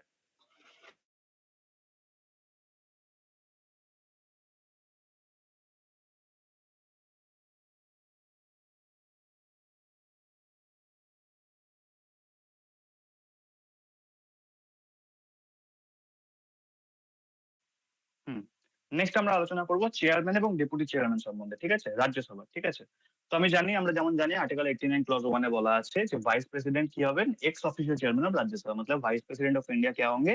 राज्यसभा के एक्स ऑफिशियल चेयरमैन होंगे। ठीक है, और डेप्यूटी चेयरमैन कैसे इलेक्ट होते हैं? राज्यसभा के जो मेंबर्स हैं वो अपने में से एक को as a deputy chairman elect করতে, মানে রাজ্যসভা যারা সদস্য হবেন তারা নিজেদের মধ্যে থেকে একজনকে ডেপুটি চেয়ারম্যান হিসেবে সিলেক্ট করে নেবেন। ঠিক আছে, এবার হচ্ছে removal of deputy chairman. Deputy চেয়ারম্যানকে কেমন করে সরানো যেতে পারে? ঠিক আছে, ডেপুটি চেয়ারম্যানকেও সেম ভাবে যেমন করে স্পিকার এবং ডেপুটি স্পিকারকে সরানো যায় তেমনি ভাবে ডেপুটি চেয়ারম্যানকে সরানো যায়, মানে ইফেক্টিভ মেজরিটির মাধ্যমে। এবং তার আগে তাকে একটা 14 दिन আগে নোটিশ দিতে হবে। ঠিক আছে, এবং তিনি কাকে রেজিগনেশন দেবেন, মানে ডেপুটি চেয়ারম্যান নিজের রেजिग्नेशन लेटर काके देवें? चेयरमैन के देवें। ठीक है, मतलब है कि अगर डेप्यूटी चेयरमैन को अपने काम, मतलब अपने ऑफिस से रिमूव करना है, ठीक है, सीट से रिमूव करना है, तो उसके लिए इफेक्टिव मेजोरिटी लगेगा, मतलब जितने मेंबर्स है वो सबका वोट लगेगा, और 14 दिन पहले उनको एक नोटिस दिया जाता है डेप्यूटी चेयरमैन को कि आपको हटाया जा रहा है, और वो अपना रेजिग्नेशन लेटर किसको देते हैं? चेयरमैन को देते हैं। এতটা পর্যন্ত সবার ক্লিয়ার হলো? इतना तक सबका क्लियर हुआ? Yes, sir. ঠিক আছে, বাকিরা সবার ক্লিয়ার হলো? কেউ আর কিছু বলছোই না। হ্যাঁ দাদা। নেক্সট হচ্ছে কয়েকটা ইম্পর্টেন্ট জিনিস আমাদের সবাই জেনে নিই। ঠিক আছে, রিজান কিছু বলবে? স্যার বলছিলাম কনসলিডেটেড ফান্ডটা কি? কনসোলিডেটেড ফান্ড হচ্ছে আমাদের ভারতে একটা ফান্ড তৈরি করা আছে। ঠিক আছে, মানে যখন কোনো এমার্জেন্সি আসবে তখন সেই ফান্ড থেকে টাকা নিয়ে কাজ করা হয়। ঠিক আছে, মানে ভাবো হঠাৎ করে ন্যাশনাল এমার্জেন্সি ডিক্লেয়ার করা হলো, তখন কি করা হয়, কনসোলিডেটেড ফান্ডের মাধ্যমে যে টাকাগুলো আছে সেই টাকা দিয়ে কাজ করা হয়। বুঝতে পেরেছো? দাদা লোকসভা মানে ওটা একটা ওটা ইমার্জেন্সি ব্যাংকের মতো। ঠিক আছে, নেক্সট দেখো। এবার একটা জিনিস সবসময় মনে রাখবে, পার্লামেন্টের দুটো হাউসের মধ্যে ম্যাক্সিমাম ডিউরেশন হতে পারে 6 মাস, মানে 6 মাসের বেশি ডিউরেশন হওয়া যায় না between two sessions of parliament. ঠিক আছে, আর প্রেসিডেন্ট हाउस समन करते पारें মানে सेशन में डाकते पारें। ठीक है, मतलब प्रेसिडेंट दो हाउस को मीटिंग में बुला सकता है कि आज अभी तुम लोगों का मीटिंग है, तुम लोग उस दिन आ जाना। ठीक है, ऐसे बुला सकते हैं प्रेसिडेंट। और 2 सेशन के बीच में 6 मंथ का गैप रहेगा, 6 मंथ से ज्यादा नहीं हो सकता। अब यहाँ पर तुम लोग कुछ टर्म पढ़ोगी। ঠিক আছে, তোমরা একটা টার্ম শুনবে, সেটা হচ্ছে অ্যাডজার্নমেন্ট, প্রোরোগেশন, ডিসলিউশন, এই সমস্ত টার্ম গুলো পড়বে। ঠিক আছে, পায়েল কিছু বলবে? পায়েল, তানিয়া? বলছি এই ক্লাসটার রেকর্ডিং ক্লাস পাওয়া যাবে? অ্যাকচুয়ালি কারেন্ট চলে গেছে আমাদের এখানে। আচ্ছা, সত্যজিৎ দা হচ্ছে রেকর্ডিং। অ্যাডজার্নমেন্ট নিয়ে বলছি, তাহলে অ্যাডজার্নমেন্ট মানে হচ্ছে, ভাবো একটা প্রেসিডেন্ট কি বললেন, প্রেসিডেন্ট হাউসকে সাসপেন্ড করে দিলেন। ঠিক আছে, যে তিনি বললেন আজকে ভাবো 12টা থেকে মিটিং হচ্ছে। ঠিক আছে, প্রেসিডেন্ট বললেন আচ্ছা তোমরা 3টের সময় আবার মিটিং এ এসো, 12টা থেকে 3টে পর্যন্ত हाउस के सस्पेंड करा हलो। तो এই যে सस्पेंडेड टाइमটা, এটাকে बला है एडजॉर्नमेंट। मतलब एडजॉर्नमेंट मतलब होता है कि अगर प्रेसिडेंट किसी पर्टिकुलर टाइम के बाद, ठीक है, किसी पर्टिकुलर टाइम के लिए, डेट के लिए, आवर्स के लिए अगर बोल दे कि अभी हम हाउस को सस्पेंड कर रहे हैं, मीटिंग रद्द कर रहे हैं, तो उसको कहा जाता है एडजॉर्नमेंट। ठीक है, और ये एडजॉर्नमेंट का ही और एक पार्ट होता है जिसको कहा जाता है एडजॉर्नमेंट सिने डाई। इसका मतलब होता है कि एडजॉर्नमेंट में क्या होता है, एडजॉर्नमेंट प्रेसिडेंट बोल देते हैं कि हम 12 बजे अब आज मीटिंग है, 12 बजे अभी मीटिंग नहीं होगा, 3 बजे से होगा। मतलब उन्होंने टाइम स्पेसिफिक कर दिया। पर एडजॉर्नमेंट सिने डाई में क्या होता है, वो अगर टाइम फिक्स ना कर दे, डेट फिक्स ना कर दे नेक्स्ट मीटिंग का, तो उसको कहा जाता है एडजॉर्नमेंट सिने डाई। তাহলে অ্যাডজর্নমেন্ট আর অ্যাডজর্নমেন্ট সিনে ডাই বুঝলে সবাই? সবকো ক্লিয়ার हुआ? দাদা অ্যাডজার্নমেন্টটা আরেকবার বোঝাবে? অ্যাডজর্নমেন্ট মানে হচ্ছে, আমি যদি তোমাকে একটা সিম্পল এক্সাম্পল দিই, ভাবো 12টা থেকে পার্লামেন্টের সেশন হচ্ছে। ঠিক আছে, এবার প্রেসিডেন্ট বললেন যে 12টা থেকে হবে না, 3টে থেকে হবে। 12টা থেকে 3টে পর্যন্ত হাউস সাসপেন্ড করা হলো। তো এই যে টেম্পোরারি সাসপেনশনটা, এটাকে বলা হয় অ্যাডজর্নমেন্ট। বুঝতে পেরেছো? যেমনি হ্যাঁ দাদা। এটা কিন্তু কোর্টে গিয়েও খুব শুনবে যে দ্য কোর্ট হ্যাঁ ইজ হ্যাঁ অ্যাডজার্ন টুডে। হ্যাঁ, এটা অ্যাডজর্নমেন্ট মানে ওটাই। ঠিক আছে, নেক্সট হচ্ছে প্রোরোগেশন। প্রোরোগেশন মানে হচ্ছে কি, যদি একটা পার্টিকুলার ভাবো সেশন চলছে, ঠিক আছে, ভাবো মনসুন সেশন চলছে, এবার প্রেসিডেন্ট কি করলেন, নোটিফিকেশনের মাধ্যমে सेशनটাকে टर्मिनेट कर दिलें, सेशनটাকে বাতিল করে দিলেন, তাহলে সেটাকে বলা হয় प्रोरोगेशन। प्रोरोगेशन मतलब होता है कि अगर प्रेसिडेंट कोई पर्टिकुलर सेशन को टर्मिनेट कर देते हैं तो उसको कहा जाता है प्रोरोगेशन।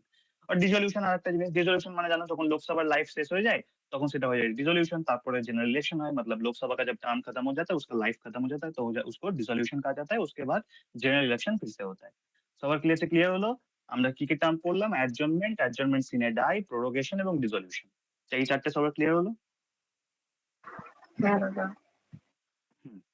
নেক্সট দেখো, এখানে অ্যাটর্নি জেনারেলের একটা ইম্পর্টেন্ট জিনিস তোমরা মনে রাখবে, আর্টিকেল 88 এ অ্যাটর্নি জেনারেলের কাছে তিনি কথা বলতে পারেন মিটিং এ এবং মানে শুনতে পারেন, কিন্তু তিনি ভোট দিতে পারেন না, মানে তার কাছে ভোট দেওয়ার অধিকার থাকে না। ঠিক আছে, অ্যাটর্নি জেনারেলের কাছে ভোট দেওয়ার অধিকার থাকে না কিসে, सेशन গুলোতে। মানে কোনো बिल के लिए যদি কোনো আলোচনা হয়, किसी बिल को लेकर अगर कुछ डिस्कशन हो रहा है, तो अटॉर्नी जनरल ऑफ इंडिया के पास राइट टू वोट नहीं होता, पर वो राइट टू, मतलब उनके पास मतलब राइट टू स्पीक होता है, पार्टिसिपेट होता है, वो पार्टिसिपेट कर सकते हैं, बोल सकते हैं, पर वोट नहीं कर सकते किसी बिल के पक्ष में या विपक्ष में। क्लियर হলো? क्लियर হলো? হ্যাঁ দাদা। হ্যাঁ দাদা। হুম। দাদা হ্যাঁ বলো। বলছি কেন হুম। ওই যে তুমি বলে না যে ভোট দিতে পারে না, মানে শুধুমাত্র ওই একজনই তো ভোটটা কেন দিতে পারে না, ওটাই বলছিলাম। অ্যাটর্নি জেনারেলকে আমরা সিলেক্ট করি না না, আমরা তো সিলেক্ট করি না। তাহলে আর বাকি এমপিদের আমরা সিলেক্ট করি তো। হ্যাঁ হ্যাঁ হ্যাঁ। তো যখন বাকি যারা সিলেক্ট হয়েছে তারা যখন ভোট দিচ্ছে, যে সিলেক্টেড নয় সে কেন ভোট দেবে মাঝে? এটাই হচ্ছে ব্যাপার, বুঝতে পেরেছো? আচ্ছা আচ্ছা। হুম। দেখো, এখানে দুটো একটা জিনিস বলে দিই, একটা হচ্ছে কোয়ারাম আর কাস্টিং ভোট। কোয়ারাম বলা আছে আর্টিকেল 100 ক্লজ 3 তে। কোয়ারাম মানে হচ্ছে মিনিমাম নাম্বার, মানে যখন একটা সেশন চলছে তখন মিনিমাম কতজনকে প্রেজেন্ট থাকা উচিত, সেটা যদি স্পেসিক্যালি বলা হয় 1/10, মানে 100% এর মধ্যে 10% থাকা উচিত। এবং লোকসভার ক্ষেত্রে সেটা হচ্ছে 55 এবং राज्यसभा ক্ষেত্রে সেটা হচ্ছে 25। माने कोरम मतलब है कि अगर कोई पर्टिकुलर सेशन चल रहा है तो उसमें से मिनिमम कितने लोगों को प्रेजेंट रहना ही पड़ेगा। लोकसभा के लिए वो है 55 मेंबर्स को मिनिमम रहना ही पड़ेगा, राज्यसभा के लिए 25 मेंबर्स को मिनिमम रहना ही पड़ेगा। তাহলে कोरम सब क्लियर हो, कोरम सबका क्लियर हुआ। इसको कोरम थ्रेशोल्ड भी कहा जाता है, ठीक है। कोरम सब क्लियर होगा। Yes sir. Next casting vote একটা জিনিস আমি বলে দিলাম যে স্পিকার বা চেয়ারম্যানের কাছে ভোট করা ক্ষমতা থাকে না, তিনি শুধু প্রিসাইড ওভার করতে পারেন, শুনতে পারেন, কিন্তু যদি কোনো টাই হয়ে যায় তখন তিনি একটা কাস্টিং ভোट দিতে পারেন, ठीक है। मतलब स्पीकर और चेयरमैन के पास कोई वोट का पावर नहीं रहता, पर अगर कुछ स्पेसिफिक मतलब टाई हो गया दोनों पार्टी में, दोनों पक्ष में, तो एक कास्टिंग ভোট दे सकते हैं। তাহলে এতটা পর্যন্ত আমাদের মেইন জিনিসটা ক্লিয়ার হলো, ঠিক আছে। তাহলে সবার ক্লিয়ার হলো না, কারোর ডাউট আছে জিজ্ঞেস করো, তারপর আমরা বিলসে যাব। স্যার যদি টাই হয়ে যায় তাহলে কি অ্যাটর্নি জেনারেল নিজের ভোট দিতে পারে? না না, অ্যাটর্নি জেনারেল দেন না, স্পিকার দিতে পারেন বা চেয়ারম্যান দিতে পারেন, যে হাউসে হবে। ক্লিয়ার? সবার ক্লিয়ার? নেক্সট দেখো। Yes sir. দাঁড়াও, রুকো 1 মিনিট স্যার। হ্যাঁ, তারপরে আমরা কথা বলবো কি নিয়ে, তারপর আমরা কথা বলবো বিলস নিয়ে, ঠিক আছে, এবং কয়েকটা লেজিসলেটিভ প্রসিডিওর নিয়ে। তো প্রথমে আমি যদি বলি অর্ডিনারি বিলস এবং কখন বিলস ল্যাপস হয়ে যায়, ঠিক আছে। তো একটাই সবসময় মনে রাখবে, যে সমস্ত অর্ডিনারি বিলগুলো হয় সেগুলো আইদার হাউস অফ পার্লামেন্টে इंट्रोड्यूस करा जाता है। मतलब जो ऑर्डिनरी बिल्स होता है वो किसी भी हाउस के किसी भी मतलब पार्लियामेंट के किसी भी हाउस में इंट्रोड्यूस किया जा सकता है, ठीक है। एंड जो बोथ हाउसेस है, मतलब लोकसभा और राज्यसभा से दोनों को ही एग्री करना पड़ेगा उस चीज में, ठीक है। मतलब सिंपल मेजोरिटी तो कम से कम चाहिए ही, ঠিক আছে। নেক্সট কখন কখন ল্যাপস হতে পারে লোকসভা রেজলিউশনের পর, যদি ভাবো কখন কখন হয় আর কখন কখন হয় না, ঠিক আছে। ভাবো লোকসভায় বিলটা পেন্ডিং হয়ে পড়ে আছে, ঠিক আছে, লোকসভা যারা আছেন সেই বিলটাকে নিয়ে কোনো আলোচনা হচ্ছে না, তখন বিলটা ল্যাপস হয়ে যাবে। ভাবো লোকসভা থেকে পাস হয়ে গেছে কিন্তু রাজ্যসভায় পেন্ডিং পড়ে আছে, ঠিক আছে, তাহলে সেটা ল্যাপস হয়ে যেতে পারে। কিন্তু ভাবো রাজ্যসভায় পেন্ডিং পড়ে আছে কিন্তু লোকসভা থেকে পাস হয়ে গেছে, তাহলে সেটা ল্যাপস হয় না। নেক্সট হচ্ছে যদি দুটো হাউসেই পাস হয়ে গেছে এবং প্রেসিডেন্ট অ্যাসেন্ট দেয়নি, তাহলেও কিন্তু সেটা ল্যাপস হয় না, ঠিক আছে। এবং যদি বিলটা আবার প্রেসিডেন্টকে রিটার্ন করা হয়েছে তাহলে আর প্रेसिडेंट रिकंसिडरेशन करते बोलेছেন, তাহলেও কিন্তু बिलটা लैप्स হয় না। मतलब मैं बोल रहा हूँ कि कब कोई बिल लैप्स होता है कोई और कब लैप्स नहीं होता। मतलब है कि अगर कोई बिल लोकसभा में पेंडिंग पड़ा हुआ है तो वो लैप्स हो जाएगा। अगर लोकसभा से पास हो गया है और राज्यसभा में पास नहीं हुआ है तो वो लैप्स हो जाएगा। पर अगर राज्यसभा में पड़ा हुआ है, पेंडिंग पड़ा हुआ है, लोकसभा से पास हो गया है तो वो लैप्स नहीं होगा। अगर 2 हाउस से पास हो गया है और प्रेसिडेंट एसेंट नहीं दिए हैं तो वो लैप्स नहीं होगा। अगर प्रेसिडेंट उसको रिकंसिडर करने बोले, मतलब प्रेसिडेंट के पास कोई बिल भेजा गया, वो फिर से उसको वापस कर दिए हैं कि तुम लोग रिकंसिडर करके फिर से भेजो, तो वो लैप्स नहीं होगा। বুঝতে পারলে কখন কোন বিল ল্যাপস হয় কোন বিল ল্যাপস হয় না। এবং মনে রাখবে যে অর্ডিনারি বিল সেটা আইদার হাউস অফ পার্লামেন্টে ইন্ট্রোডিউস করা যেতে পারে। এতটা ক্লিয়ার হলো সবার? Yes or no? Yes sir. Tania হাত তুলে আসো, কিছু বলবে? তানিয়া কিছু বলবে কি? স্যার বলো। স্যার বলছি আচ্ছা দাঁড়াও একজন করে বলো। আচ্ছা তানিয়া বলো কি আছে।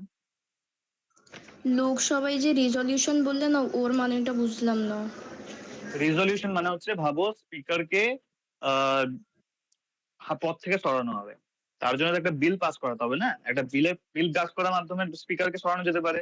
তো ওই যে বিলটাকে প্রথমে যখন পাস করা মানে একদম ইন্ট্রোডিউস করানো হচ্ছে তখন সেটাকে বলে রেজলিউশন, ঠিক আছে। এটা একটা টার্ম, রেজলিউশন একটা টার্ম, ঠিক আছে, বুঝতে পারলে? হ্যাঁ। নেক্সট রিজন বলো কি বলছিলে? স্যার আপনি বললেন যে কোনো একটা লোকসভাতে একটা বিল পেন্ডিং পড়ে থাকলে ওটা ল্যাপস হয়ে যাবে। হ্যাঁ, লোকসভা থেকে পাস হতেই হবে। তো স্যার মানে এটা কোনো টাইম ডিউরেশন আছে কি যে এটা এতদিনে পেন্ডিং থাকলে ল্যাপস হবে বা এরকম কিছু? না, অমনি টাইম ডিউরেশন তো কিছু বলা নেই, ঠিক আছে। কিন্তু আশা করা যায় যে একটা সেশন যদি ওটা নিয়ে আলোচনা হলো না গোটা সেশনে, তখন হতে পারে ল্যাপস হয়ে যাবে, বুঝতে পারলে? বুঝলাম স্যার। নেক্সট, এবার জয়েন্ট সিটিং এর একটু কথা বলি। আর্টিকেল 108 এই আর্টিকেলটা আসতে পারে যে কোন কনস্টিটিউশনে কোন आर्टिकल है जॉइंट सिटिंग এর কথা বলা আছে। आर्टिकल 108, आर्टिकल 108 में जॉइंट सिटिंग का बात बोला गया है, ठीक है।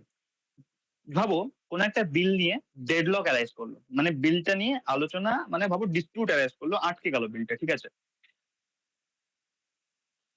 President summons joint sitting if after a bill passes one house, মানে প্রেসিডেন্ট কখন জয়েন্ট সিটিং ডাকতে পারেন। The other house rejects the bill, মানে লোকসভা কোন একটা বিল পাস করে রাজ্যসভায় পাঠালো এবং রাজ্যসভা বিলটা রিজেক্ট করে দিল, তখন কি হতে পারে? তখন প্রেসিডেন্ট জয়েন্ট সিটিং ডাকবেন, দুটো হাউসকে ডাকবেন, ঠিক আছে। হাউসেস ডিসএগ্রিজ অন অ্যামেন্ডমেন্টস, ভাবো কনস্টিটিউশনকে অ্যামেন্ড করা হবে বা কোন একটা বিলকে অ্যামেন্ড করা হবে, অ্যাক্টকে অ্যামেন্ড করা হবে, ঠিক আছে।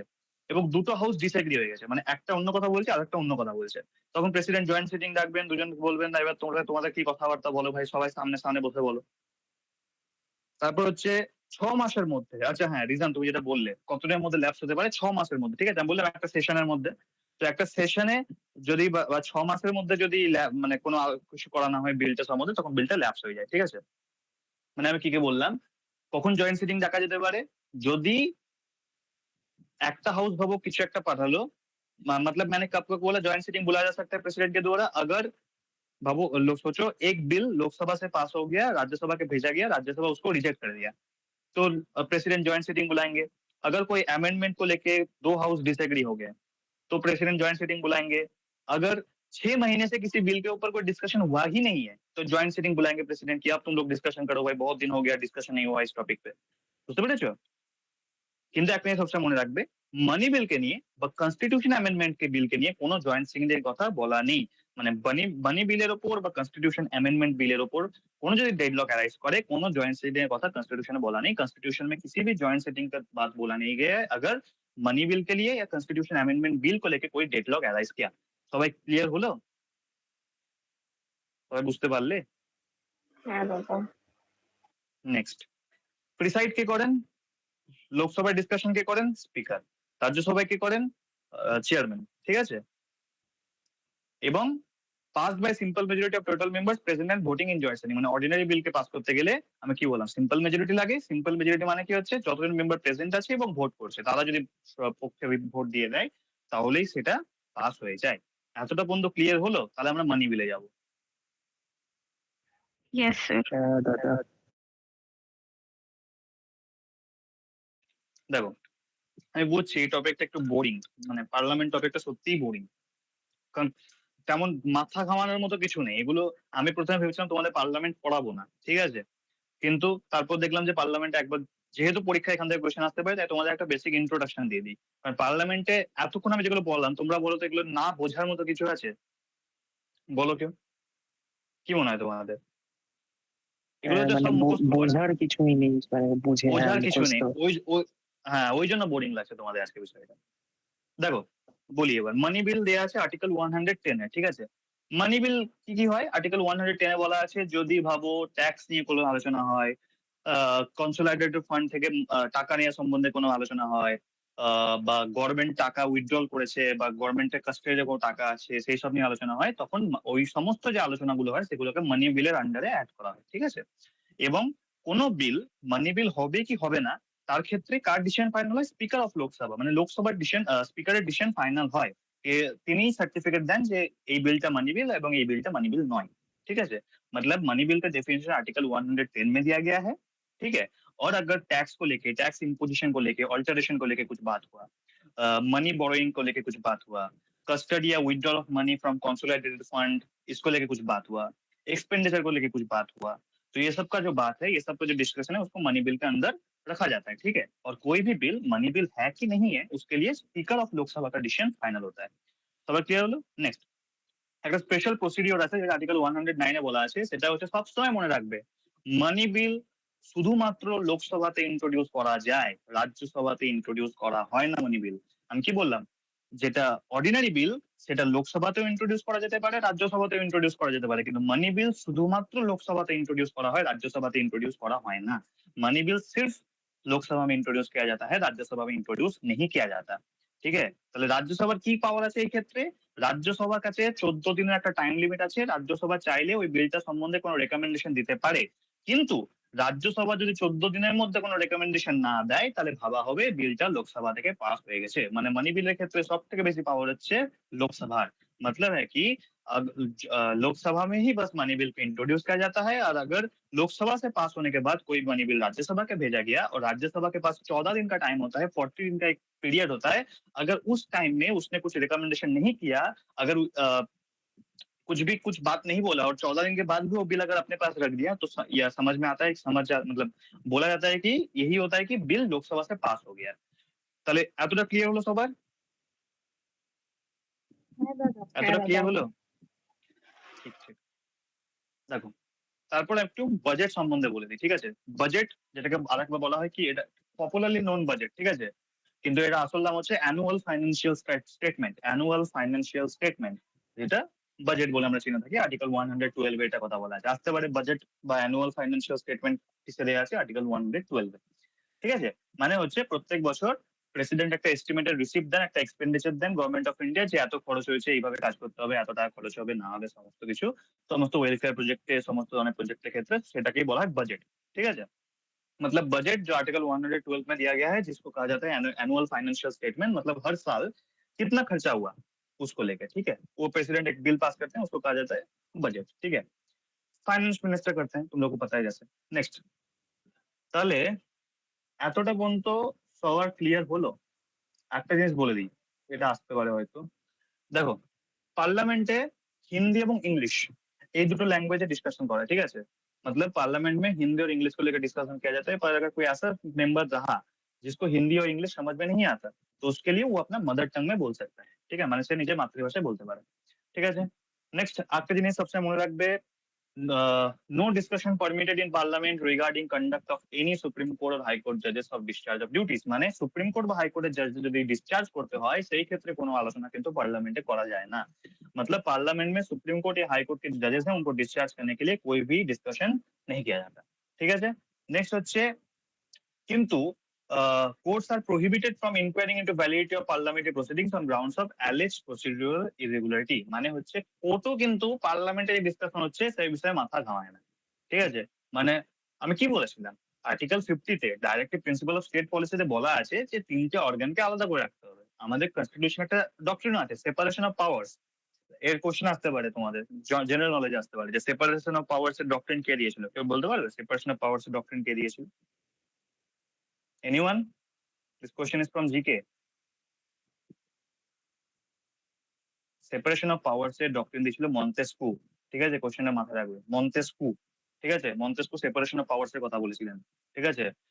তো ওনার একটা ফেমাস বুক ছিল, সেটার নাম হচ্ছে দ্য স্পিরিট অফ লস, ঠিক আছে? ল্যাটিন ভাষায় যেটাকে বলা হয়, যদি আমি ভুল না হয়, দ্য স্পিরিট দ্য লয়েস, ঠিক আছে? এমনি একটা নাম আছে, ঠিক আছে? ইংলিশে বলে দ্য স্পিরিট অফ লস। তো ওই বইটা তিনি বলেছিলেন যে সেপারেশন অফ পাওয়ার্স এর কথা। সেপারেশন অফ পাওয়ার্স মানে হচ্ছে গভর্নমেন্টের যে তিনটে অর্গান, লেজিসলেচার, এক্সিকিউটিভ, জুডিশিয়ারি, তারা আলাদা আলাদা ভাবে কাজ করবে। মানে কেউ কারোর কোনো কাজে হস্তক্ষেপ করবে না, कोई किसी के काम में इंटरफेयर नहीं करेगा। लेजिस्लेचर एग्जीक्यूटिव के काम में इंटरफेयर नहीं करेगा, एग्जीक्यूटिव जुडिशियरी में नहीं करेगा, जुडिशियल लेजिस्लेचर में नहीं करेगा, ऐसे ভাইস ভার্সা, ঠিক আছে? তাহলে আমি কি বললাম, যে পার্লামেন্টে যে সমস্ত ডিসকাশন গুলো হবে, পার্লামেন্টে কি বললাম, সুপ্রিম কোর্ট এবং হাই কোর্টে যাদের ডিসকাশন নিয়ে কথা বলা যায় না, এবং পার্লামেন্টে যে সমস্ত ডিসকাশন গুলো হয় সেগুলোর ক্ষেত্রে কোর্ট কিন্তু মাথা ঘামায় না। বুঝতে পেরেছো? তাহলে আমাদের এটা কমপ্লিট হবে, ইউনিয়ন লেজিসলেচার কমপ্লিট হবে। সবার ক্লিয়ার হলো?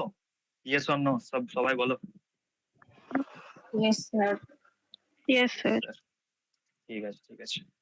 দেখো একটা পার্ট আছে যেটা থেকে আশা করি কোশ্চেন আসবে না, কিন্তু বলে দিই, সেটা হচ্ছে স্টেট লেজিসলেচার, মানে বিধানসভা, বিধান পরিষদ, ঠিক আছে? যেটা আর্টিকেল 168 থেকে 212 পর্যন্ত দেওয়া আছে পার্ট 6 এ, ঠিক আছে?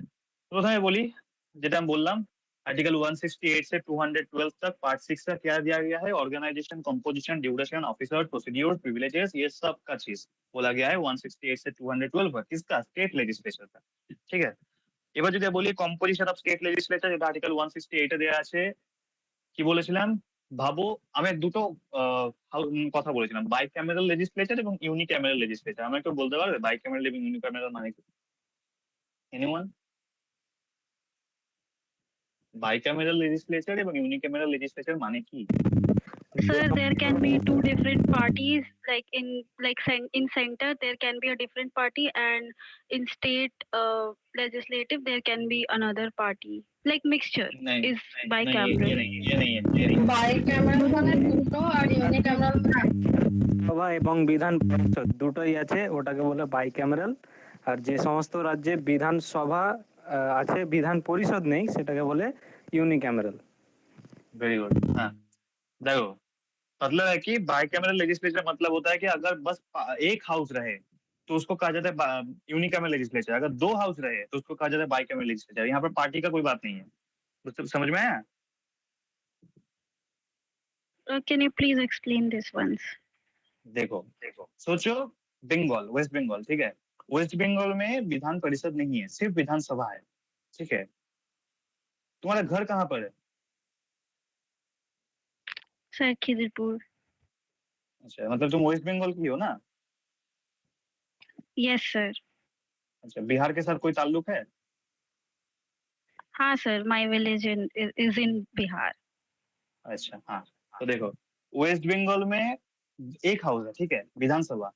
तो वेस्ट बंगाल क्या कहा जाएगा? Unicameral legislature. अब बिहार में दो हाउस हैं, विधानसभा विधान परिषद दोनों हैं बिहार में, ठीक है। कुछ दिन पहले देखिए पवन सिंह क्या बने, एमएलसी बने थे, ठीक है। मतलब क्या, वो विधान परिषद के मेंबर बने थे, ठीक है। तो जो स्टेट में दो हाउस रहेंगे, मतलब विधानसभा विधान परिषद दो रहेंगे, उसको कहा जाता है बाइकैमरल लेजिस्लेचर। और जहां पर एक रहता है उसको कहा जाता है यूनिकैमरल लेजिस्लेचर। समझ में आया? Yes, sir. দেখো, তাহলে কারা কারা থাকবে? গভর্নর থাকবেন। যদি বাইক্যামেরাল লেজিসলেচার হয় তাহলে দুটো হাউস থাকবে, মানে লেজিসলেটিভ কাউন্সিল মানে বিধান পরিষদ এবং লেজিসলেটিভ অ্যাসেম্বলি মানে বিধানসভা। আর যদি ইউনিক্যামেরাল হয় তাহলে গভর্নর থাকবেন, লেজিসলেটিভ অ্যাসেম্বলি থাকবেন। শুধুমাত্র বিধান পরিষদ থাকে না। শুধুমাত্র যদি একটা থাকে তাহলে সেটা বিধানসভায় থাকে, বিধান পরিষদ একা থাকে না, ঠিক আছে। मतलब मैंने बोला कि गवर्नर रहेंगे, और अगर बाइकैमरल लेजिस्लेचर है तो विधान परिषद और विधानसभा मतलब legislative council and legislative assembly रहेगा। और अगर यूनिकैमरल लेजिस्लेचर है तो गवर्नर रहेंगे और उसके साथ लेजिस्लेटिव असेंबली मतलब विधानसभा रहेंगे, ठीक है। 6 ऐसे स्टेट हैं, 6টা এমন স্টেট আছে যেখানে বিধান পরিষদ আছে। এগুলো ছাড়া আর কোথাও নেই। কি? অন্ধ্রপ্রদেশ, তেলেঙ্গানা, उत्तर प्रदेश, बिहार, महाराष्ट्र, कर्नाटक। आंध्र प्रदेश, तेलंगाना, उत्तर प्रदेश, बिहार, महाराष्ट्र, कर्नाटक। ये 6 ऐसे स्टेट्स हैं जहां पर बाइकैमरल लेजिस्लेचर है, मतलब विधान परिषद है, लेजिस्लेटिव काउंसिल है। बाकी कोई भी स्टेट में विधान परिषद या लेजिस्लेटिव काउंसिल नहीं है। तो बुझते पारले? सबका क्लियर हुआ? Yes, sir.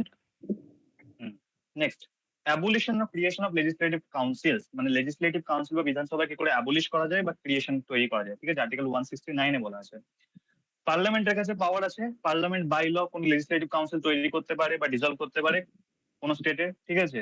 কিন্তু তার আগে যে বিধানসভা আছে তার একটা রেজলিউশন পাস করাতে হয় বাই স্পেশাল মেজরিটি। মানে ভাবো, বিধানসভা থেকে একটা রেজলিউশন পাস করা গেল স্পেশাল মেজরিটির দ্বারা যে আমরা আমাদের স্টেটে বিধান পরিষদ চাই না, আমরা বিধান পরিষদকে ডিসলভ করতে চাই। তাহলে এবার সেটা পার্লামেন্টে বলা হবে এবং পার্লামেন্ট সেই হিসেবে ল বানাবে এবং সেই স্টেটে विधान परिषद को डिसॉल्व कर देगा। मतलब है कि विधानसभा अगर एक रेजोल्यूशन पास करे बाय स्पेशल मेजोरिटी कि हमारे स्टेट में हम लोगों को नहीं चाहिए लेजिस्लेटिव काउंसिल, मतलब विधान परिषद नहीं चाहिए, और वो फिर पार्लियामेंट को बोले, ठीक है, और पार्लियामेंट अपना से एक लॉ बनाएंगे उस हिसाब से, और वो फिर जो विधान परिषद रहेगा उसको डिसॉल्व कर सकते हैं।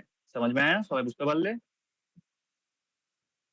কিন্তু এই সমস্ত যে জিনিসগুলো এগুলো কিন্তু মনে রাখবে, এগুলো কনস্টিটিউশন অ্যামেন্ডমেন্টের মধ্যে ধরা হয় না, ঠিক আছে। এমন নয় যে কোনো বিধানসভাকে ডিসলভ করতে গেলে কনস্টিটিউশনকে অ্যামেন্ড করতে হয়, এসব কিন্তু কনস্টিটিউশন অ্যামেন্ডমেন্টের মধ্যে পড়ে না। বুঝতে পেরেছো? সব ক্লিয়ার हुआ? Yes, sir. Next, composition of state legislative houses, মানে যে দুটো ঘর হয় বিধানসভা বিধাन परिषद, এদের কম্পোজিশন এদের তৈরি কি করে করা হয়, मतलब विधानसभा और विधान परिषद के कैसे बनाया जाता है, कॉम्पोजिशन कैसे होता है। আমরা জানি বিধানসভা কারা ইলেক্ট করেন? আমরা ইলেক্ট করি জেনারেল ইলেকশনের মাধ্যমে, এমএলএ দের আমরা ইলেক্ট করে থাকি, ঠিক আছে। ম্যাক্সিমাম স্ট্রেংথ কত হবে? 500, আর মিনিমাম স্ট্রেংথ কত হবে? 60। মানে 500 জন মেম্বার ম্যাক্সিমাম হতে পারেন এবং মিনিমাম 60 জন মেম্বার হতে পারেন। মানে 60 জনের কম হলে কিন্তু বিধানসভায় সদস্য থাকা যাবে না, ঠিক আছে। মানে 60 জনের কম হওয়া যাবে না। मतलब है कि जो विधानसभा के मेंबर्स होंगे उनको हम लोग इलेक्ट करते हैं थ्रू डायरेक्ट इलेक्शन, ठीक है, कंस्टिट्यूएंसी से इलेक्ट करते हैं, टेरिटोरियल कंस्टिट्यूएंसी से। और मैक्सिमम स्ट्रेंथ है 500 मेंबर का और मिनिमम स्ट्रेंथ है 60 मेंबर का, ठीक है।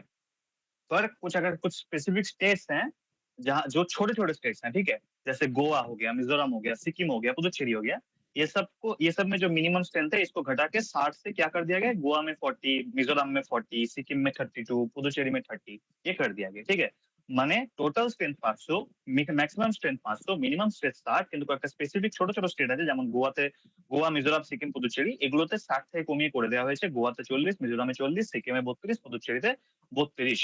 এবং আমি যেটা আগে বলেছিলাম যে আগে গভর্নর একজনকে বিধানসভায় নমিনেট করতে পারতেন অ্যাংলো ইন্ডিয়ান কমিউনিটি থেকে, কিন্তু 104th अमेंडमेंट एक्ट 2019 के माध्यम से সেটা অ্যাবলিশ করে দেওয়া হয়েছে। मतलब मैंने जैसे पहले बोला कि गवर्नर एक को नॉमिनेट कर सकते थे एंग्लो इंडियन कम्युनिटी से विधानसभा में, पर 104th अमेंडमेंट एक्ट से उसको অ্যাবলিশ করে দেওয়া গया है। তাহলে কম্পোজিশন অফ লেজিসলেটিভ অ্যাসেম্বলি মানে বিধানসভার কম্পোজিশন সবাই বুঝলে, সবার ক্লিয়ার হলো? Yes, Yes or no? sir. বাকিরা আজকে কিছু বলছো না? Yes, sir. দু হ্যাঁ, তিনজনে দাদা। গলা পাচ্ছে, বাকিরা কি ঘুমিয়ে পড়লো নাকি?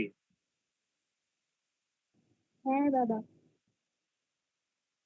দেখ next, composition of legislative council, বিধান পরিষদ কি করে তৈরি করা হয়। আর্টিকেল 171 এ বিধান পরিষদ তৈরি করার কথা বলা আছে। ঠিক আছে, ম্যাক্সিমাম স্ট্রেংথ কত হবে, not exceed 1/3 member of state legislative assembly, মানে বিধানসভার যতজন সদস্য হবে তার 1/3 মেম্বার হতে হবে, তার মানে তার 1/3 মেম্বারকে এক্সিড করে যেতে পারে না। ঠিক আছে, মানে বিধানসভায় যতজন সদস্য থাকবেন তার 1/3 মেম্বারের বেশি বিধান পরিষদের সদস্য থাকতে পারেন না। সবার কাছে ক্লিয়ার হলো? হ্যাঁ দাদা। সবার কাছে ক্লিয়ার হলো? মানে ভাবো আমি কি বললাম, 500 জন মেম্বার আমি বললাম যে ম্যাক্সিমাম স্ট্রেংথ, ঠিক আছে, ম্যাক্সিমাম স্ট্রেংথ 500 বললাম। এবার যদি আমি ভাবো ধরি 550, ঠিক আছে, আমি 550 ধরলাম, ভাবো ম্যাক্সিমাম স্ট্রেংথ। ঠিক আছে, 550 না, আমি জাস্ট এক্সাম্পলের জন্য বলছি। ঠিক আছে, 550 আমি ধরলাম ম্যাক্সিমাম স্ট্রেংথ, তাহলে তার 1/3 কত হতে পারে, তার 1/3 হতে পারে 183। মানে 550 জন মেম্বার যদি তোমার ইতে থাকে, বিধানসভায় থাকে, তাহলে 133 জন মেম্বার কিসে থাকবে, তোমার রাজ্যসভায় থাকবে। সরি, 183 জন মেম্বার কোথায় থাকবে, বিধান পরিষদে থাকবে। মানে টোটাল মেম্বারের 1/3 মেম্বারকে থাকতে হবে বিধান পরিষদে। ঠিক আছে, মানে বিধানসভার টোটাল মেম্বারে 1/3 মেম্বার বিধাन परिषद থাকবে, 1/3 এর বেশি হতে পারে না।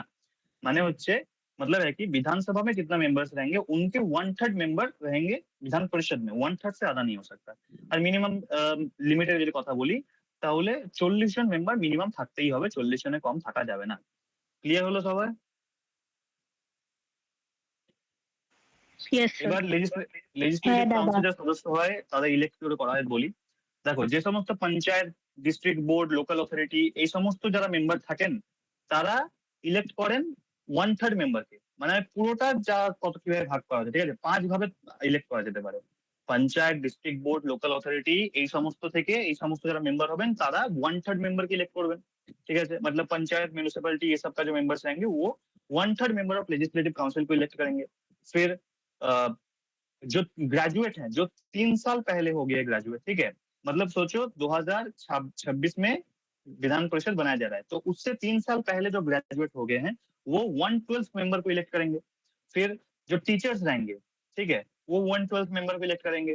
फिर जो एमएलए रहेंगे, ठीक है, वो 1/3 मेंबर को इलेक्ट करेंगे। और बाकी 1/6 मेंबर को गवर्नर इलेक्ट करते हैं जिनके पास literature, science, art, cooperative movement, social service ये सब के बारे में स्पेशल नॉलेज रहे। मतलब मैंने क्या बोला कि panchayat, municipality, district board, local authority ये सबसे 1/3 मेंबर इलेक्टेड होते हैं। जो ग्रेजुएट्स हैं वो 1/12 मेंबर को इलेक्ट करते हैं। जो स्कूल टीचर्स है वो 1/12 मेंबर को इलेक्ट करते हैं। जो एमएलए है वो 1/3 मेंबर को इलेक्ट करते हैं। गवर्नर 1/6 मेंबर को इलेक्ट करते हैं जिनके पास লিটারেচার, সায়েন্স, আর্ট ये सब के बारे में স্পেশাল নলেজ या প্র্যাকটিক্যাল এক্সপেরিয়েন্স রহে। ঠিক আছে, এত ডিটেইলসে তোমাদের মনে রাখার কোনো দরকার নেই।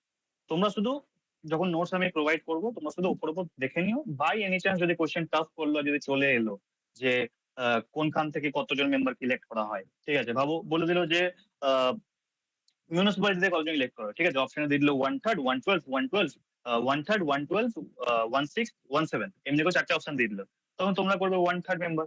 তো আমি শুধু বলছি যদি কোশ্চেন টাফ করলো তাহলে হয়তো আসতে পারে, না হলে এত ডিটেলসে রাজ্যসভা মানে রাজ্যসভা সরি এই বিধান পরিষদ থেকে আসবে না। ঠিক আছে, ক্লিয়ার হলো?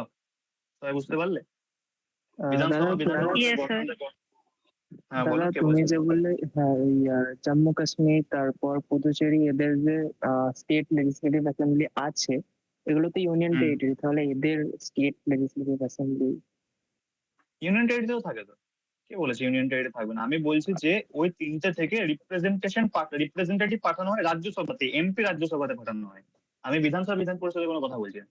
না না মানে বুঝতে পেরেছো? আগেরটার থেকেই বলছি, মানে এখন বল। হ্যাঁ, আমি আগেরটার কথাই বলছি। মানে যে ৩টে বললে, পুদুচ্চেরি, জম্মু কাশ্মীর, দিল্লি, এই ৩টে থেকে পাঠানো হয় রাজ্যসভাতে রিপ্রেজেন্টেটিভ, ঠিক আছে? আর বাকি কোনো ইউনিয়ন টেরিটরি থেকে পাঠানো হয় না। ক্লিয়ার? হ্যাঁ ক্লিয়ার।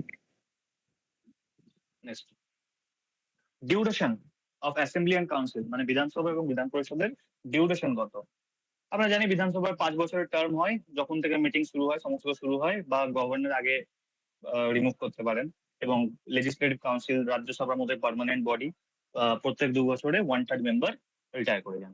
মানে যেমন সেন্টারে হচ্ছে তোমার কি বলে ওটাকে, লোকসভা, তেমনি স্টেটে হচ্ছে তোমার বিধানসভা, এবং যেমন সেন্টারে হচ্ছে তোমার রাজ্যসভা, স্টেটে হচ্ছে বিধান পরিষদ, একই জিনিস। বুঝতে পেরেছো? ক্লিয়ার সবার? নেক্সট, কোয়ালিফিকেশনের কথা যদি বলি, তাহলে সিটিজেন হতে হবে। विधानसभा सदस्य होते गए 25 बছর বয়স হতে হবে, विधान परिषद सदस्य होते गए 30 মানে 30 बছর बयस होते হবে। मतलब अगर क्वालिफिकेशन का बात बोले तो उसको इंडिया का सिटीजन होना पड़ेगा। अगर विधानसभा मतलब लेजिस्लेटिव असेंबली का मेंबर होना है तो 25 इयर्स का एज का होना पड़ेगा। और अगर विधान परिषद मतलब लेजिस्लेटिव काउंसिल का मेंबर होना है तो 30 इयर्स का मेंबर होना 30 इयर्स होना पड़ेगा। ठीक है? अच्छा बोलो, আমাকে এটা উত্তর দাও, লোকসভার সদস্য হতে গেলে কত বছর বয়স হতে হয়? 25 বছর। 25 বছর। তো সেম, লোকসভাতে যেমন 25, বিধানসভাতেও 25, রাজ্যসভাতে যেমন 30, বিধানসভাতেও সরি বিধান পরিষদেও 30। আচ্ছা বলো, প্রেসিডেন্ট হতে গেলে কত বছর বয়স হতে হয়? 35 বছর। 35, ইয়েস। আর ভাইস প্রেসিডেন্ট হতে গেলে কত বছর বয়স হতে হয়? 35 বছর। হ্যাঁ, প্রেসিডেন্ট ভাইস প্রেসিডেন্ট দুজনের ক্ষেত্রে 35 বছর। নেক্সট, এবার একটু বিধানসভার যারা স্পিকার এবং ডেপুটি স্পিকার হবেন এবং রাজ্যসভার যারা চেয়ারম্যান এবং ডেপুটি রাজ্যসভা বলছি, বিধান পরিষদের যারা চেয়ারম্যান এবং ডেপুটি চেয়ারম্যান হবে তাদের ব্যাপারে একটু কথা বলি। তাহলে স্পিকার এন্ড ডেপুটি স্পিকার সম্বন্ধে প্রথমে কথা বলা যাক। ইলেকশন কেমন করে হবে? যেমন করে লোকসভা স্পিকার এবং ডেপুটি স্পিকারকে ইলেক্ট করা হতো, মানে নিজেদের মধ্যে থেকে দুজনকে বেছে নেওয়া হবে, সেম বিধানসভাতেও নিজেদের মধ্যে থেকে দুজনকে as a speaker and deputy speaker बेचे नेওয়া হবে। ठीक है? मतलब है कि जो स्पीकर एंड डेप्यूटी स्पीकर होंगे विधानसभा के, वो विधानसभा के जो मेंबर्स रहेंगे अपने में से दोनों को सिलेक्ट कर लेंगे। ठीक है? नेक्स्ट, স্পিকার নিজের রেজিগনেশন লেটার দেন ডেপুটি স্পিকারকে, ডেপুটি স্পিকার নিজের রেজিগনেশন লেটার দেন স্পিকারকে, এবং যদি কাউকে রিমুভ করতে হয় তাহলে ইফেক্টিভ মেজরিটির মাধ্যমে করতে হয় এবং 14 दिन आगे ताদের একটা নোটিশ পাঠিয়ে দিতে হয়। मतलब है कि स्पीकर अपना रेजिग्नेशन लेटर डेप्यूटी स्पीकर को देंगे, डेप्यूटी स्पीकर स्पीकर को देंगे।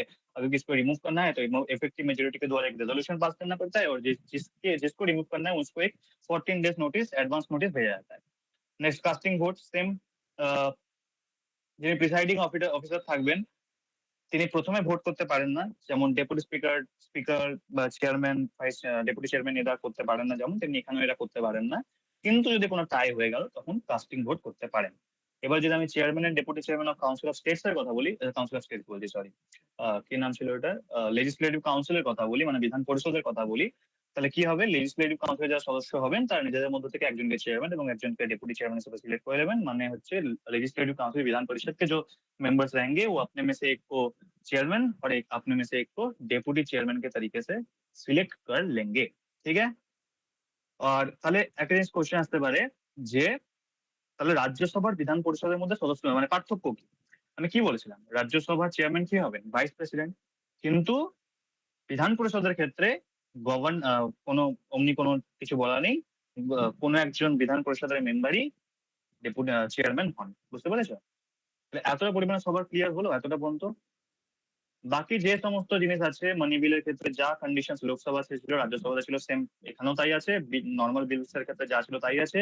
ডিসকোয়ালিফিকেশন যে গ্রাউন্ডে লোকসভা রাজ্যসভা মেম্বারদের করা যায় সেম গ্রাউন্ডে বিধান পরিষদের মেম্বারদেরও করা যায়।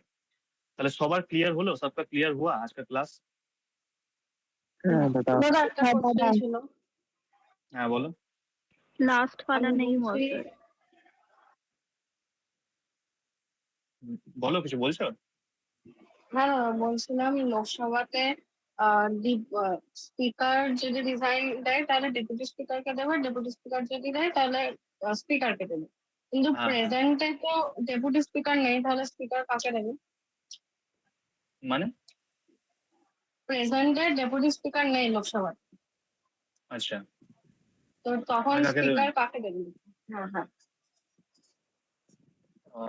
দাঁড়াও আগে দেখি আমি, ডেপুটি স্পিকার নেই প্রেজেন্টে। স্পিকার আচ্ছা, হলো ওম হ্যাঁ, নেই। বিড়লা, কিন্তু ডেপুটি স্পিকার নেই।